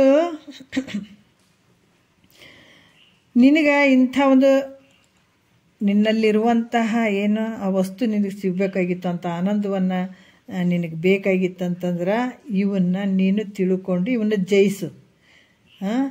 ಇದು ಯಾಕಂತಂದರೆ ಈ ಕಾಮ ಆಗಲಿ ಕ್ರೋಧ ಆಗಲಿ ಇವು ಎಲ್ಲಿಯಾದರೂ ಇವು ಯಾಕಂತಂದ್ರೆ ಈ ಕಾಮ ಅಂತ ಎಲ್ಲಿ ಉತ್ಪತ್ತಿ ಆಯಿತು ಅಂತಂದಾಗ ಅಲ್ಲಿ ದ್ವೇಷ ಅದು ಸಿಗದೇ ಇದ್ದಾಗ ಇವೆಲ್ಲ ಶುರುವಾಗ್ತಾವೆ. ಈ ಕಾಮ ಅಂತಂದರೆ ಇಚ್ಛಿತವಾದಂಥ ವಸ್ತು ಪ್ರಾಪ್ತಿ ಆಗದೇ ಇದ್ದಾಗ. ಕಾಮ ಅನ್ನುವಂಥದ್ದು ವಿಷಯವನ್ನು ಪ್ರಾಪ್ತಿ ಮಾಡ್ಕೊಳ್ಬೇಕನ್ನುವಂಥದ್ದು. ಯಾವುದೋ ಒಂದು ವಸ್ತು ಒಂದು ಕಾಮ ಅಂತಂದ್ರೆ ವಸ್ತು ಯಾವುದೋ ಒಂದು ವಿಷಯವನ್ನು ಪ್ರಾಪ್ತಿ ಮಾಡ್ಕೊಳ್ಬೇಕನ್ನುವಂಥದ್ದು ಕಾಮ ಅಂತ ಅನ್ಸ್ಕೊಳ್ತದೆ. ಆ ವಸ್ತು ನಮಗೆ ಪ್ರಾಪ್ತಿ ಆಗದೇ ಇದ್ದಲ್ಲಿ, ನಮಗೆ ಆ ವಸ್ತು ಸಿಗಲಿಲ್ಲ ಅಂತಂದ್ರೆ ಏನಾಗ್ತದೆ? ಅಲ್ಲಿ ಕ್ರೋಧ ಉತ್ಪತ್ತಿ ಆಗ್ತದೆ. ಮತ್ತು ಅದು ಆ ವಸ್ತು ನಮಗೆ ಪ್ರಾಪ್ತ ಆಗಿತ್ತು ಅಂತಂದ್ರೆ ಆ ವಸ್ತು ಎಲ್ಲಿಯಾದರೂ ಹೋಗ್ತದೋ ಏನೋ ಅಂತ ಹೇಳಿಬಿಟ್ಟು ಪುನಃ ಅದನ್ನೇ ನೋಡುವಂಥದ್ದು. ಯಾಕಂದರೆ ಇಚ್ಛಿತವಾದಂಥ ವಸ್ತು ನಮಗೆ ಪ್ರಾಪ್ತಿಯಾಗಿತ್ತು ಅಂದ್ರೆ ನಾವು ಮನೆಗೆ ಇಟ್ಟಿದ್ವಿ ಅಂದ್ರೆ ಪದೇ ನೋಡ್ತಿರ್ತೀವಿ. ಎಲ್ಲಾರ ಮತ್ತೆ ಹೋಗ್ಬಿಟ್ಟಿತ್ತು, ಯಾರನ್ನು ತೊಗೊಂಡು ಹೋಗ್ಯಾರ, ಹೌದಿಲ್ಲ? ನಾವು ಮನ್ಯಾಗ ರೊಕ್ಕ ಪಕ್ಕ ಭಾಳ ಇಟ್ಟಿದ್ವಿ, ಬಂಗಾರ ಭಾಳ ಇಟ್ಟಿದ್ವಿ ಅಂದ್ರೆ ಅದನ್ನು ತೆಗಿಯೋದು ನೋಡೋದು ದಿವಸ. ಇದೇನು ಅನಿಸ್ಕೊಳತ್ತದಂದ್ರೆ ಲೋಭ ಅಂತ ಅನಿಸ್ಕೊಳತ್ತದ. ಇದು ಪುನಃ ನೋಡುವಂಥದ್ದು. ಮತ್ತು ಅದರಲ್ಲೇ ಪ್ರೇಮ ಇಡುವಂಥದ್ದು, ಅದರಲ್ಲಿ ಬಹಳಷ್ಟು ಪ್ರೇಮ ಇಡೋದು ಅದರಲ್ಲೇ, ಅದಕ್ಕೆ ಮೋಹ ಅಂತ ಹೇಳಿಸ್ಕೊಳತ್ತದ. ಮತ್ತೆ ನಾನು ಇಂಥದನ್ನು ಪ್ರಾಪ್ತಿ ಮಾಡಿಕೊಂಡಿದ್ದೀನಪ್ಪ, ನನಗಿಂತಲೂ ಯಾರು ದೊಡ್ಡವರು ಇಲ್ಲೇ ಇಲ್ಲ, ಯಾಕಂದರೆ ಯಾರ ಬಳಿ ಇರದೇ ಇರುವಂಥದ್ದು ನಾನು ಪ್ರಾಪ್ತಿ ಮಾಡ್ಕೊಂಡಿದ್ದೀನಿ, ಇಂಥ ವಸ್ತುವನ್ನು ಪ್ರಾಪ್ತಿ ಮಾಡ್ಕೊಂಡಿದ್ದೀನಿ, ನನ್ನಂಥವ್ರು ಜಗತ್ತಿನೊಳಗೆ ಯಾರಿಲ್ಲ ಅನ್ನುವಂಥದ್ದು ಮನಸ್ಸಿನಲ್ಲಿ ಬರ್ತದೆ ನೋಡ್ರಿ, ಅದು ಮದ ಅಂತ ಹೇಳಿಸ್ಕೊಳತ್ತದ. ನಮ್ಮಲ್ಲಿ ಬಂದರೆ ನಾವು ಅಂದ್ಕೊಳ್ಬೇಕು, ನಮ್ಮಲ್ಲಿ ಮದ ಐತೆ ಅಂತ ಅಂದ್ಕೊಳ್ಬೇಕು. ಇಂಥವೆಲ್ಲ ನಾವು ಅಪೇಕ್ಷೆ ಮಾಡುವಂಥದ್ದು ಸಿಕ್ಕದು, ಇವೆಲ್ಲ ನಮ್ಮೊಳಗೆ ಬಂದು ಹೋಗ್ತಾವೆ, ಇವೆಲ್ಲ ಅದಾವೆ ನೋಡ್ರಿ ನಮಗೆ. ಇದಕ್ಕೆ ಮತ್ತು ತನಗಿಂತಲೇ ಹೆಚ್ಚಿನದು ಕಂಡು ಸಹನೆ ಆಗದೆ ಇರುವಂಥದ್ದು, ನನಗಿಂತ ಹೆಚ್ಚಿನದಾದ ನೋಡಿ ಅವ್ರ ಹತ್ರ, ಅದನ್ನು ನೋಡಿ ಸಹಿಸಕ್ಕಾಗದೇ ಇರುವಂಥದ್ದು ಇದಕ್ಕೆ ಏನು ಹೇಳ್ತಾರೆ, ಮತ್ಸರ ಅಂತ ಹೇಳ್ತಾರೆ. ಇವು 6 ಗುಣಗಳನ್ನು ನೀನು ಏನು ಮಾಡು, ಜಯಿಸು, ಇವುಗಳನ್ನು ಗೆಲ್ಲು, ಇವುಗಳನ್ನು ತೆಗೆದುಹಾಕು. ಮತ್ತು ಇವುಗಳನ್ನು ಜಯಿಸೋಕ್ಕಾಗಂಗಿಲ್ಲ ಅಂತಂದ್ರೆ ಅವುಗಳನ್ನು ಕೆಲವು ರೀತಿಯಿಂದ ಉಪಯೋಗ ಮಾಡೇನು ಇಲ್ರಿ, ಅವನ್ನ ಜಯಿಸಕ್ಕೆ ಹೆಂಗೆ ಆಗ್ತದ್ರಿ, ಅವು ನಮ್ಮ ಮನಸ್ಸಿನಾಗ ಇದ್ದುಬಿಟ್ಟಾವೀಗ, ಕುಂತ್ಬಿಟ್ಟಾವ, ಮತ್ತು ಹೆಂಗೆ ಜಯಿಸ್ಬೇಕು ಅದನ್ನು ಅಂದ್ರೆ ಇವು ಬೇರೆ ರೀತಿಯಿಂದ ಉಪಯೋಗಿಸು. ಯಾಕಂದ್ರೆ ಇಲ್ಲಿ ಜಗತ್ತಿನ ಪದಾರ್ಥಗಳಲ್ಲಿದ್ದಂಥ ನಿನ್ನೆ ಇಚ್ಛೆ ಏನದ, ಕಾಮ ಕ್ರೋಧಾದಿಗಳು ಅವನ್ನ ಬೇರೆ ರೀತಿಯಿಂದ ಬಳಸ್ಕೋ. ಜಗತ್ತಿನಲ್ಲಿ ಇರುವಂತಹ ವಸ್ತುಗಳು, ವಿಷಯಗಳ, ಪದಾರ್ಥದ ಬಗ್ಗೆ ನಿನಗೇನು ಇಚ್ಛೆ ಆಗ್ತದಲ್ಲ ಅದನ್ನು ಈ ಕಡೆ ಟರ್ನ್ ಮಾಡು. ಇಷ್ಟೇ ನೋಡ್ರಿ, ಈ ಕಡೆ ಏನು ಕುಂತ ಗುರುನಾಥ ಹೇಳುವಂಥ ವಾಕ್ಯಗಳು ಏನಿಲ್ಲ. ದುಃಖದ ಕಡೆ ಸುಖ ಐತೆ ಅಂತ ಮುಖ ಮಾಡ್ಕೊಂಡು ಕುಂತೀವಲ್ಲ, ಈ ಮುಖವನ್ನು ಈ ಕಡೆ ತಿರುಗಿಸ್ತಾನೆ, ಹಿಂದಕ್ಕೆ ಈ ಕಡೆ ಸೈಡ್ ತಿರುಗಿಸ್ತಾನೆ. ಯಾಕಂದ್ರೆ ಇದು ಕಡೆ ದುಃಖ ಐತೆ ನೋಡಿ, ಈ ಕಡೆ ಏನು ಮಾರಿ ಮಾಡ್ಕೊಂಡು ಕುಂತಿ ಅಲ್ಲಿ ಸುಖ ಅಂತ ಹುಡ್ಕಕತ್ತೀಯಲ್ಲ, ಆ ಕಡೆ ಹುಡುಕಬೇಡ, ಈ ಕಡೆ ತಿರುಗು, ಆ ಕಡೆ ಬೆನ್ನು ಮಾಡು, ಈ ಕಡೆ ತಿರುಗು ಅಂತ ಹೇಳ್ತಾನೆ ಪರಮಾತ್ಮನ ಕಡೆ ಉಳಿಸ್ತಾನೆ ಮನಸ್ಸನ್ನು.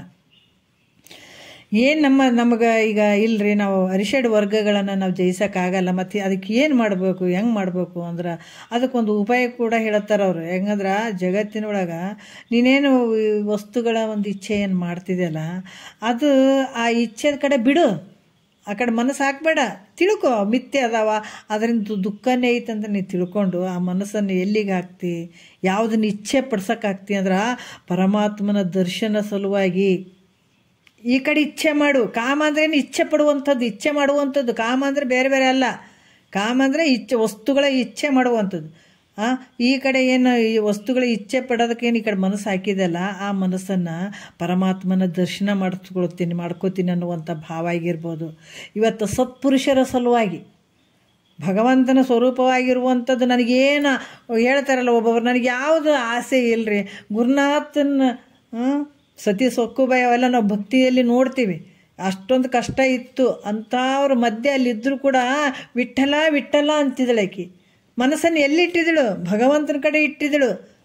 ಆಕೆ ಇಚ್ಛೆ ಎಲ್ಲಿಟ್ಟಿದ್ದಳು, ಭಗವಂತನ ಮೇಲೆ ಇಟ್ಟಿದ್ದಳು. ಆಕೆ ಆಸೆ ಎಲ್ಲಿಟ್ಟಿದ್ದಳು, ಭಗವಂತನ ಮೇಲೆ ಇಟ್ಟಿದ್ದಳು, ವಸ್ತುಗಳ ಮೇಲೆ ಇಟ್ಟಳನ್ನ ಆಕೆ. ಅದ್ರಂಗ ಈಗ ನಿನ್ನ ಮನಸ್ಸು ಏನಾಗ್ಯದ, ವಸ್ತುಗಳ ಮೇಲೆ, ಅದ್ರ ಮೇಲೆ, ಇದ್ರ ಮೇಲೆ ಅಂತ ಇಟ್ಟಿದೆಯಲ್ಲ, ಆ ಮನಸ್ಸನ್ನು ಆ ಇಚ್ಛೆ ಏನದ, ಆ ಇಚ್ಛೆ ಅದನ್ನು ಪಡ್ಕೊಳ್ಬೇಕನ್ನುವಂಥ ಇಚ್ಛೆ ಏನದ, ಅದು ಪರಮಾತ್ಮನ ದರ್ಶನ ಮಾಡುವಂಥದಕ್ಕಾಗಿರ್ಬೋದು.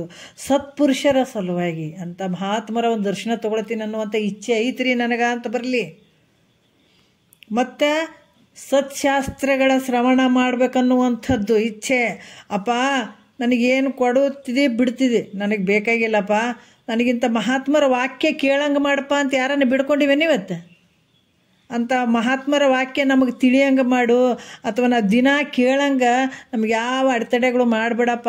ನಾ ಇದು ಒಂದು ಕೇಳ್ತೀನಪ್ಪ, ಗುರುವಿನ ಬಳಿ ಕೂತ್ಕೊಂಡು ಒಂದು 4 ವಾಕ್ಯ ಕೇಳುವಂಥದ್ದನ್ನು ನನಗೆ ಕೊಡಪ್ಪ, ನನಗೆ ಬೇರೆ ಏನು ಬೇಡ, ನನಗೆ ಆಸ್ತಿ ಬೇಡ, ಅಂತಸ್ತು ಬೇಡ, ಏನು ಬೇಡ ತಂದೆ, ನನಗೆ ಗುರುಗಳ ಒಂದು ಏನು ದರ್ಶನ, ಅವರ ಒಂದು ವಾಕ್ಯ ಇಂಥದನ್ನು ಸಿಗುವಂಗೆ ಮಾಡಪ್ಪ ಅಂತ ಯಾರನ್ನು ಕೇಳಿವೇನು ನಾವು? ಅದಕ್ಕೆ ಈ ದರ್ಶನ ಸಲುವಾಗಿ, ಸತ್ಪುರುಷರ ಸಲುವಾಗಿ, ಸತ್ಶಾಸ್ತ್ರಗಳ ಶ್ರವಣ ಮಾಡ್ಬೇಕನ್ನುವಂಥ ಇಚ್ಛೆ ಮಾಡು. ಇದಕ್ಕೆ ಇಚ್ಛೆ ಮಾಡು, ಅದು ಬಿಡು, ಈ ಕಡೆ ಬಳಸ್ಕೋ. ಮತ್ತು ಜಗತ್ತಿನ ವಿಷಯಾದಿಗಳಲ್ಲಿ ಶಬ್ದ, ಸ್ಪರ್ಶ, ರೂಪು, ರಸಗಂಧ ಇವುಗಳಲ್ಲಿ ಹರಿದಾಡ್ತಾ ಇರುವಂಥ ಇಂದ್ರಿಯಗಳೇನದಾವ, ಇವುಗಳನ್ನು ಬಿಡಿಸ್ಲಿಕ್ಕೆ, ವಿಷಯಾದಿಗಳಲ್ಲಿ ಇಂದ್ರಿಯಗಳೇನದಾವ, ಶಬ್ದದಲ್ಲಿ ಸುಖ ಅಂತ ಹೋಗ್ತದ, ಸ್ಪರ್ಶದಲ್ಲಿ ಸುಖ ಅಂತ ಹೋಗ್ತದ, ಹೌದಿಲ್ಲ, ರುಚಿ ನೋಡಕ್ಕೆ ಹೋಗ್ತದ, ವಾಸನೆ ನೋಡೋಕೆ ಹೋಗ್ತದೆ, ಸುಗಂಧ ಭರಿತವಾದಂಥ ವಾಸನೆಯನ್ನು ನೋಡ್ಬೇಕಂತದ, ಸ್ಪರ್ಶ ಮಾಡೋಕೆ ಹೋಗ್ತದೆ. ಇದನ್ನೇ ಬಿಡಿಸೋದಕ್ಕೆ ಏನಂತಂದ್ರೆ ನೋಡ್ರಿ, ಅವುಗಳ ಮೇಲೆ ಕ್ರೋಧ ಮಾಡು. ಏನು ನೋಡೋಕೆ ಹೋಗ್ತಿದ್ದೀನಿ ನೀನು? ಇಂಥ ರೂಪವನ್ನು ನೋಡೋಕೆ ಹೋಗ್ತೀನಿ ಅಂತಿದೆ. ಶಬ್ದ ಇದು ಕೇಳಕ್ಕೆ ಹೋಗ್ತೀನಿ ಅಂತಿದೆ. ನೀನು ಎಷ್ಟು ಇಡೀ ಜನ್ಮದಾಗ ಕೇಳ್ಕೊತ ಬಂದಿದೆಯಲ್ಲ, ನಿನಗೆ ನಾಚಿಗಿಲ್ಲ? ಯಾರಿಗೆ? ನಿನ್ನ ಇಂದ್ರಿಯಕ್ಕೆ ನೀನೇ ಕೇಳಬೇಕು. ಎಲ್ಲ ಶಬ್ದಗಳನ್ನು ಕೇಳ್ಕೊತ ಬಂದಿದ್ದೀನಿ. ಇಷ್ಟಾದರೆ ನಿನಗಿನ್ನೂ ಸಮಾಧಾನ ಇಲ್ಲ. ಇಷ್ಟು ರೂಪವನ್ನು ನೋಡ್ಕೊತ ಬಂದಿದ್ದೀ ಜನ್ಮಾಂತರ, ಇನ್ನೂ ಸಮಾಧಾನ ಇಲ್ಲ. ಈ ಬಾಯಿಗೆ ರುಚಿ ತಿಂದು ತಿಂದು ತಿಂದು ತಿಂದು ನೋಡ್ರಿ ಹೆಂಗದ. ಹಿಂದೆ ಭೂತಕಾಲ, ವರ್ತಮಾನ ಕಾಲ, ಭವಿಷ್ಯತ್ ಕಾಲ. ಭೂತಕಾಲದಾಗ ಏನಾಯಿತು ಗೊತ್ತಿಲ್ಲ, ಅಲ್ಲಿ ಏನಾದದ್ದು. ಯಾಕಂತಂದ್ರೆ ಹಿಂದೂ ಗೊತ್ತಿಲ್ಲ, ಮುಂದೆ ನಡು ಮಾತ್ರ ರುಚಿ ಕಂಡಂಗೆ ಆಗ್ತದೆ. ಮೊದಲು ಅದ್ರ ರುಚಿ ಗೊತ್ತಿಲ್ಲ, ಒಳಗಡೆ ವಾದ್ಮೇಲೆ ಗೊತ್ತಾಗಂಗಿಲ್ಲ. ಬಾಯಿ ನಾಲಿಗೆಗೆ ಇಟ್ಟಾಗ ಮಾತ್ರ ರುಚಿ ಗೊತ್ತಾಗ್ತದೆ ಅಷ್ಟೇ. ಅದೇ ಒಂದು ಸುಖ ಅಂದ್ಕೊತೀವಿ. ಅದಕ್ಕೆ ಜನ್ಮಾಂತರ ತಿನ್ಕೊತ ಬಂದದಲ್ಲ ಇದು ನಾಲಿಗೆಗೆ, ಇನ್ನೂ ಬ್ಯಾಸತ್ತಿಲ್ಲ ಇದಕ್ಕೆ. ಇನ್ನು ಏಟು ರುಚಿ ತಿಂತೀನಾದರೂ ಕೂಡ ಸಮಾಧಾನ ಇಲ್ಲ ಇದಕ್ಕೆ. ಹಿಂಗೆ ಕ್ರೋಧ ಉಳ್ಳವನಾಗು. ಎಷ್ಟು ನೀನು ಸುಗಂಧ ಭರಿತವಾದಂಥ ವಾಸನೆಗಳನ್ನು ತಗೊಂಡು ತಗೊಂಡು ತಗೊಂಡು ಸಾಕಾಗಿಲ್ಲ ನಿನಗೆ? ಸ್ಪರ್ಶ ಮಾಡಿ ಸಾಕಾಗಿಲ್ಲ ನಿನಗೆ? ಎಷ್ಟು ಮಾಡ್ಬೇಕಂತಿದ್ದೀನಿ ನೀನು ಅಂತ ಇದ್ರ ಮೇಲೆ ಕ್ರೋಧ ಉಳ್ಳವನಾಗಿ ನೀನು. ಅದಕ್ಕೆ ಇಂಥ ಒಂದು ಅಧಿಕಾರಿಗಳಿಗೆ ಮತ್ತು ಕೇವಲ ಪಾಮರರಿಗೆ ಬ್ರಹ್ಮವಿದ್ಯೆಯನ್ನು ಇಲ್ಲಿ ಹೇಳ್ತಾರ, ಕ್ರೋಧ ಉಳ್ಳವನಾಗಿ, ಇಂಥ ಇಂದ್ರಿಯಗಳನ್ನು ಅದರ ಮೇಲೆ ಕ್ರೋಧ ಉಳ್ಳವನಾಗು. ಅದಕ್ಕೆ ಬ್ರಹ್ಮವಿದ್ಯೆಯನ್ನು ಬೋಧ ಮಾಡುವುದಿಲ್ಲವೆಂಬುದು ಯಾಕಂದರೆ ಇಂಥ ವಿಚಾರಗಳನ್ನು ಅಧಿಕಾರಿಗಳಿಗೆ, ಅನಧಿಕಾರಿಗಳಿಗೆ ಅಥವಾ ಮತ್ತು ಕೇವಲ ಪಾಮರರಿಗೆ, ಅಧಿಕಾರಿಗಳಿಗೆ ಮತ್ತು ಕೇವಲ ಪಾಮರರಿಗೆ ಬ್ರಹ್ಮವಿದ್ಯೆಯನ್ನು ಬೋಧ ಮಾಡುವುದಿಲ್ಲೆಂಬನ್ನುವಂಥ ಲೋಭದಿಂದ ಕೂಡಿರು. ಯಾಕಂತಂದ್ರೆ ಇಂಥದ್ರ ಮೇಲೆ ನೀ ಏನು ಪಡ್ಕೊಂಡಿದ್ದಿ ಜ್ಞಾನವನ್ನು, ಇಂಥ ಬ್ರಹ್ಮವಿದ್ಯೆಯನ್ನು, ಇಂಥದ್ದು ಕೇವಲ ಪಾಮರರಿಗೆ, ಅವರಿಗೆ ನಾನು ಇದನ್ನು ಬೋಧನೆ ಮಾಡೋದಿಲ್ಲ ಅಂತನ್ನುವಂಥ ಲೋಭತ್ವದಿಂದ ಕೂಡು. ಇದು ಒಂದು ಸಂಪತ್ತು, ಇದು ಗಳಿಸ್ಕೊಂಡು ನೋಡು. ಅನಾಧಿಕಾರಿಗಳಿಗೆ, ಇಂಥ ಒಂದು ಪಾಮರರಿಗೆ ಇಂಥ ವಿಷಯ ನಾನು ಹೇಳಂಗಿಲ್ಲ ಅನ್ನುವಂಥ ಲೋಭತ್ವದಿಂದ ಕೂಡಿರು. ಮತ್ತು ಗುರುಗಳಲ್ಲಿ, ಶಾಸ್ತ್ರಗಳಲ್ಲಿ ಮತ್ತು ನಿನ್ನ ಸ್ವರೂಪ ಚಿಂತನೆಯಲ್ಲಿ ಮೋಹವುಳ್ಳವನಾಗು. ಗುರುಗಳಲ್ಲಿ ಮತ್ತು ಶಾಸ್ತ್ರಗಳಲ್ಲಿ ಯಾವತ್ತೂ ಗುರು ದರ್ಶನ ಆಗುವಂಥದ್ದು, ಗುರುಗಳು ವಾಕ್ಯ ಕೇಳುವಂಥದ್ದು, ಅದ್ರ ಮೇಲೆ ಪ್ರೀತಿ ಇಡು. ಆಮೇಲೆ ಮತ್ತು ಏನು ಶಾಸ್ತ್ರಗಳಲ್ಲಿ ಕೇಳುವಂಥದ್ರ ಮೇಲೆ ಪ್ರೀತಿ ಇಡು. ಇದ್ರ ಮೇಲೆ ಎಷ್ಟು ಪ್ರೀತಿ ಇಡ್ತೀವಿ ಅಷ್ಟು ಸಿಗ್ತದೆ ನಿನಗೆ, ಅಷ್ಟು ಶ್ರದ್ಧೆ ಇಡು. ಇದೆಲ್ಲ ಈಗ ಈ ಸ್ವರೂಪ ಚಿಂತನೆಯಲ್ಲಿ ಗುರು ಹೇಳ್ದಂಗೆ ನಿನ್ನ ಆ ಸ್ವರೂಪ ಚಿಂತನೆಗೆ ಹೋಗುವಂಥದ್ದು. ಇದ್ರ ಮೇಲೆ ಮೋಹವುಳ್ಳವನಾಗು, ಪ್ರೇಮವನ್ನೆಡು. ಪರಬ್ರಹ್ಮ ವಸ್ತುವೇ ನಾನಿದ್ದೀನಿ ಅಂತ, ಎಲ್ಲ ನನ್ನ ರೂಪಲ್ಲದೆ ಬೇರೆ ಯಾವುದಿಲ್ಲ ಅಂತ ಅನ್ನುವಂಥ ಮದವುಳ್ಳವನಾಗು. ನೋಡ್ರಿ, ಬ್ರಹ್ಮಜ್ಞಾನಿಗಳಲ್ಲಿದ್ದಂಥ ಬ್ರಹ್ಮಾನಂದವನ್ನು ಕಂಡು ನೀನು ಅಂತ ಆನಂದವನ್ನು ಹೊಂದುತ್ತೀನಿ. ಅವರೆಲ್ಲ ಈ ಥರ ಬ್ರಹ್ಮಾನಂದದಲ್ಲಿ ಅದರ ನಾನು ಹೊಂದುತ್ತೀನಿ ಅನ್ನುವಂಥ ಒಂದು ಮತ್ಸರ ಬುದ್ಧಿ ಉಳ್ಳವನಾಗಿ, ಈ ರೀತಿಯಾಗಿ ಇವೇನಾದ ಹರಿಷಡ್ ವರ್ಗಗಳನ್ನು ಆ ಕಡೆ ಏನು ನಾವು ಸಂಸಾರದಲ್ಲಿ ಹಾಕೀವಿ, ಈ ಕಡೆ ನೀನು ತೊಗೊಂಡಿದ್ರೆ ಅವನು ನಿನಗೆ ಗೆಲ್ಲಕ್ಕಾಗ್ತದ. ಅದೇ ಕಾಮಕ್ರೋಧಾದಿಗಳನ್ನು ಈ ಕಡೆ ಹಾಕ್ಕೊಂಡು ಕೇಸಿ ನಿನ್ನ ಸ್ವರೂಪವನ್ನು ನೀ ತಿಳ್ಕೊಂಡು ಆನಂದವಾಗಿ ಇರು ಅಂತ ಹೇಳಿ ಕಾಮಾದಿಗಳನ್ನು ಜಯಿಸೆಂದು ಕೈ ಬಿಡಿದು ಅನುಗ್ರಹಿಸುವ ಅಂತ ಈ ರೀತಿಯಾಗಿ ಇಂಥ ಕೈಯನ್ನು ಹಿಡಿದು ಉಪದೇಶ ಮಾಡ್ತಕ್ಕಂಥ ಶ್ರೋತ್ರಿಯ ಬ್ರಹ್ಮನಿಷ್ಠ ಗುರುವಿನ ಉಪದೇಶವನ್ನು ಕೇಳಿದಾಕ್ಷಣ ಆ ಮನುಷ್ಯನಿಗೆ ಮೋಕ್ಷ ಆಗ್ತದೆ. ಈ ರೀತಿ ಇದ್ದಂಥ ವ್ಯಕ್ತಿಗೆ ಈ ರೀತಿ ಏನು ಮಾಡ್ಕೊಂಡು ಬರ್ತಾನಲ್ಲ ಅಂಥ ವ್ಯಕ್ತಿಗೆ ಸದ್ಗುರು ಕೈ ಹಿಡಿತಾನೆ. ಕೈ ಹಿಡಿದು ಮತ್ತು ಕೈ ಬಿಡಿದು ಅನುಗ್ರಹಿಸುವ ಅಂಥವನಿಗೆ ಕೈ ಹಿಡಿದು ಉಪದೇಶ ಮಾಡ್ತಾನೆ. ಶ್ರೋತ್ರಿಯ ಬ್ರಹ್ಮನಿಷ್ಠ ಸದ್ಗುರು ಉಪದೇಶ ಮಾಡ್ತಾನೆ. ಆ ಉಪದೇಶದಿಂದ ಭಾಳ ಒಂದು ಕೇಳಿದ ತಕ್ಷಣವೇ ಅದಕ್ಕೆ ಮುಕ್ತಿ ಆಗ್ತದೆ ಅಂತ ಹೇಳ್ತಾರೆ, ಮೋಕ್ಷ ಆಗ್ತದೆ. ಅಂಥ ಮನುಷ್ಯನಿಗೆ ಕೇಳಿದ ತಕ್ಷಣವೇ ಆ ಮನುಷ್ಯನಿಗೆ ಮೋಕ್ಷ ಆಗ್ತದೆ ಅನ್ನುವಂಥ ವಿಚಾರವನ್ನು ಭಾಳ ಅದ್ಭುತವಾಗಿ ಹೇಳ್ತಾ ಬರ್ತಾರೆ ನಿಜಗೊಂಡ್ರು. ಭಾಳ ವಿಶೇಷವಾದಂಥ ವಿಚಾರಗಳು. ನಾವೇನು ಒಂದು 5 ನಿಮಿಷ 10 ನಿಮಿಷ ಕೇಳಿದ್ರು ಕೂಡ ಇದು ನಾವು ಧನ್ಯರಾಗ್ತೀವಿ. ದಿವಸದಾಗ ಒಂದು ಅರ್ಧ ಗಂಟೆ 3/4 ಗಂಟೆ ಜಾಸ್ತಿ ಟೈಮ್ ಆಯಿತು ಅಂತ ಟೈಮ್ ಯಾರು ನೋಡ್ಕೊಳ್ಬೇಡ್ರಿ. ಇವು ಸಿಗಂಗಿಲ್ಲ, ಈ ಟೈಮ್ಗಳು ಸಿಗಂಗಿಲ್ಲ. ಇದ್ದಾಗ ಅದನ್ನು ಒಂದು ಶ್ರದ್ಧೆಯಿಂದ ನಾವು ಇದನ್ನು ಕೇಳ್ತಾ ಹೋಗೋಣ ಅಂತ ಹೇಳಿ 1-2 ಮಾತು ಗುರುಗಳ ಪಾದಕ್ಕೆ ಅರ್ಪಿಸಿ ಹರವು.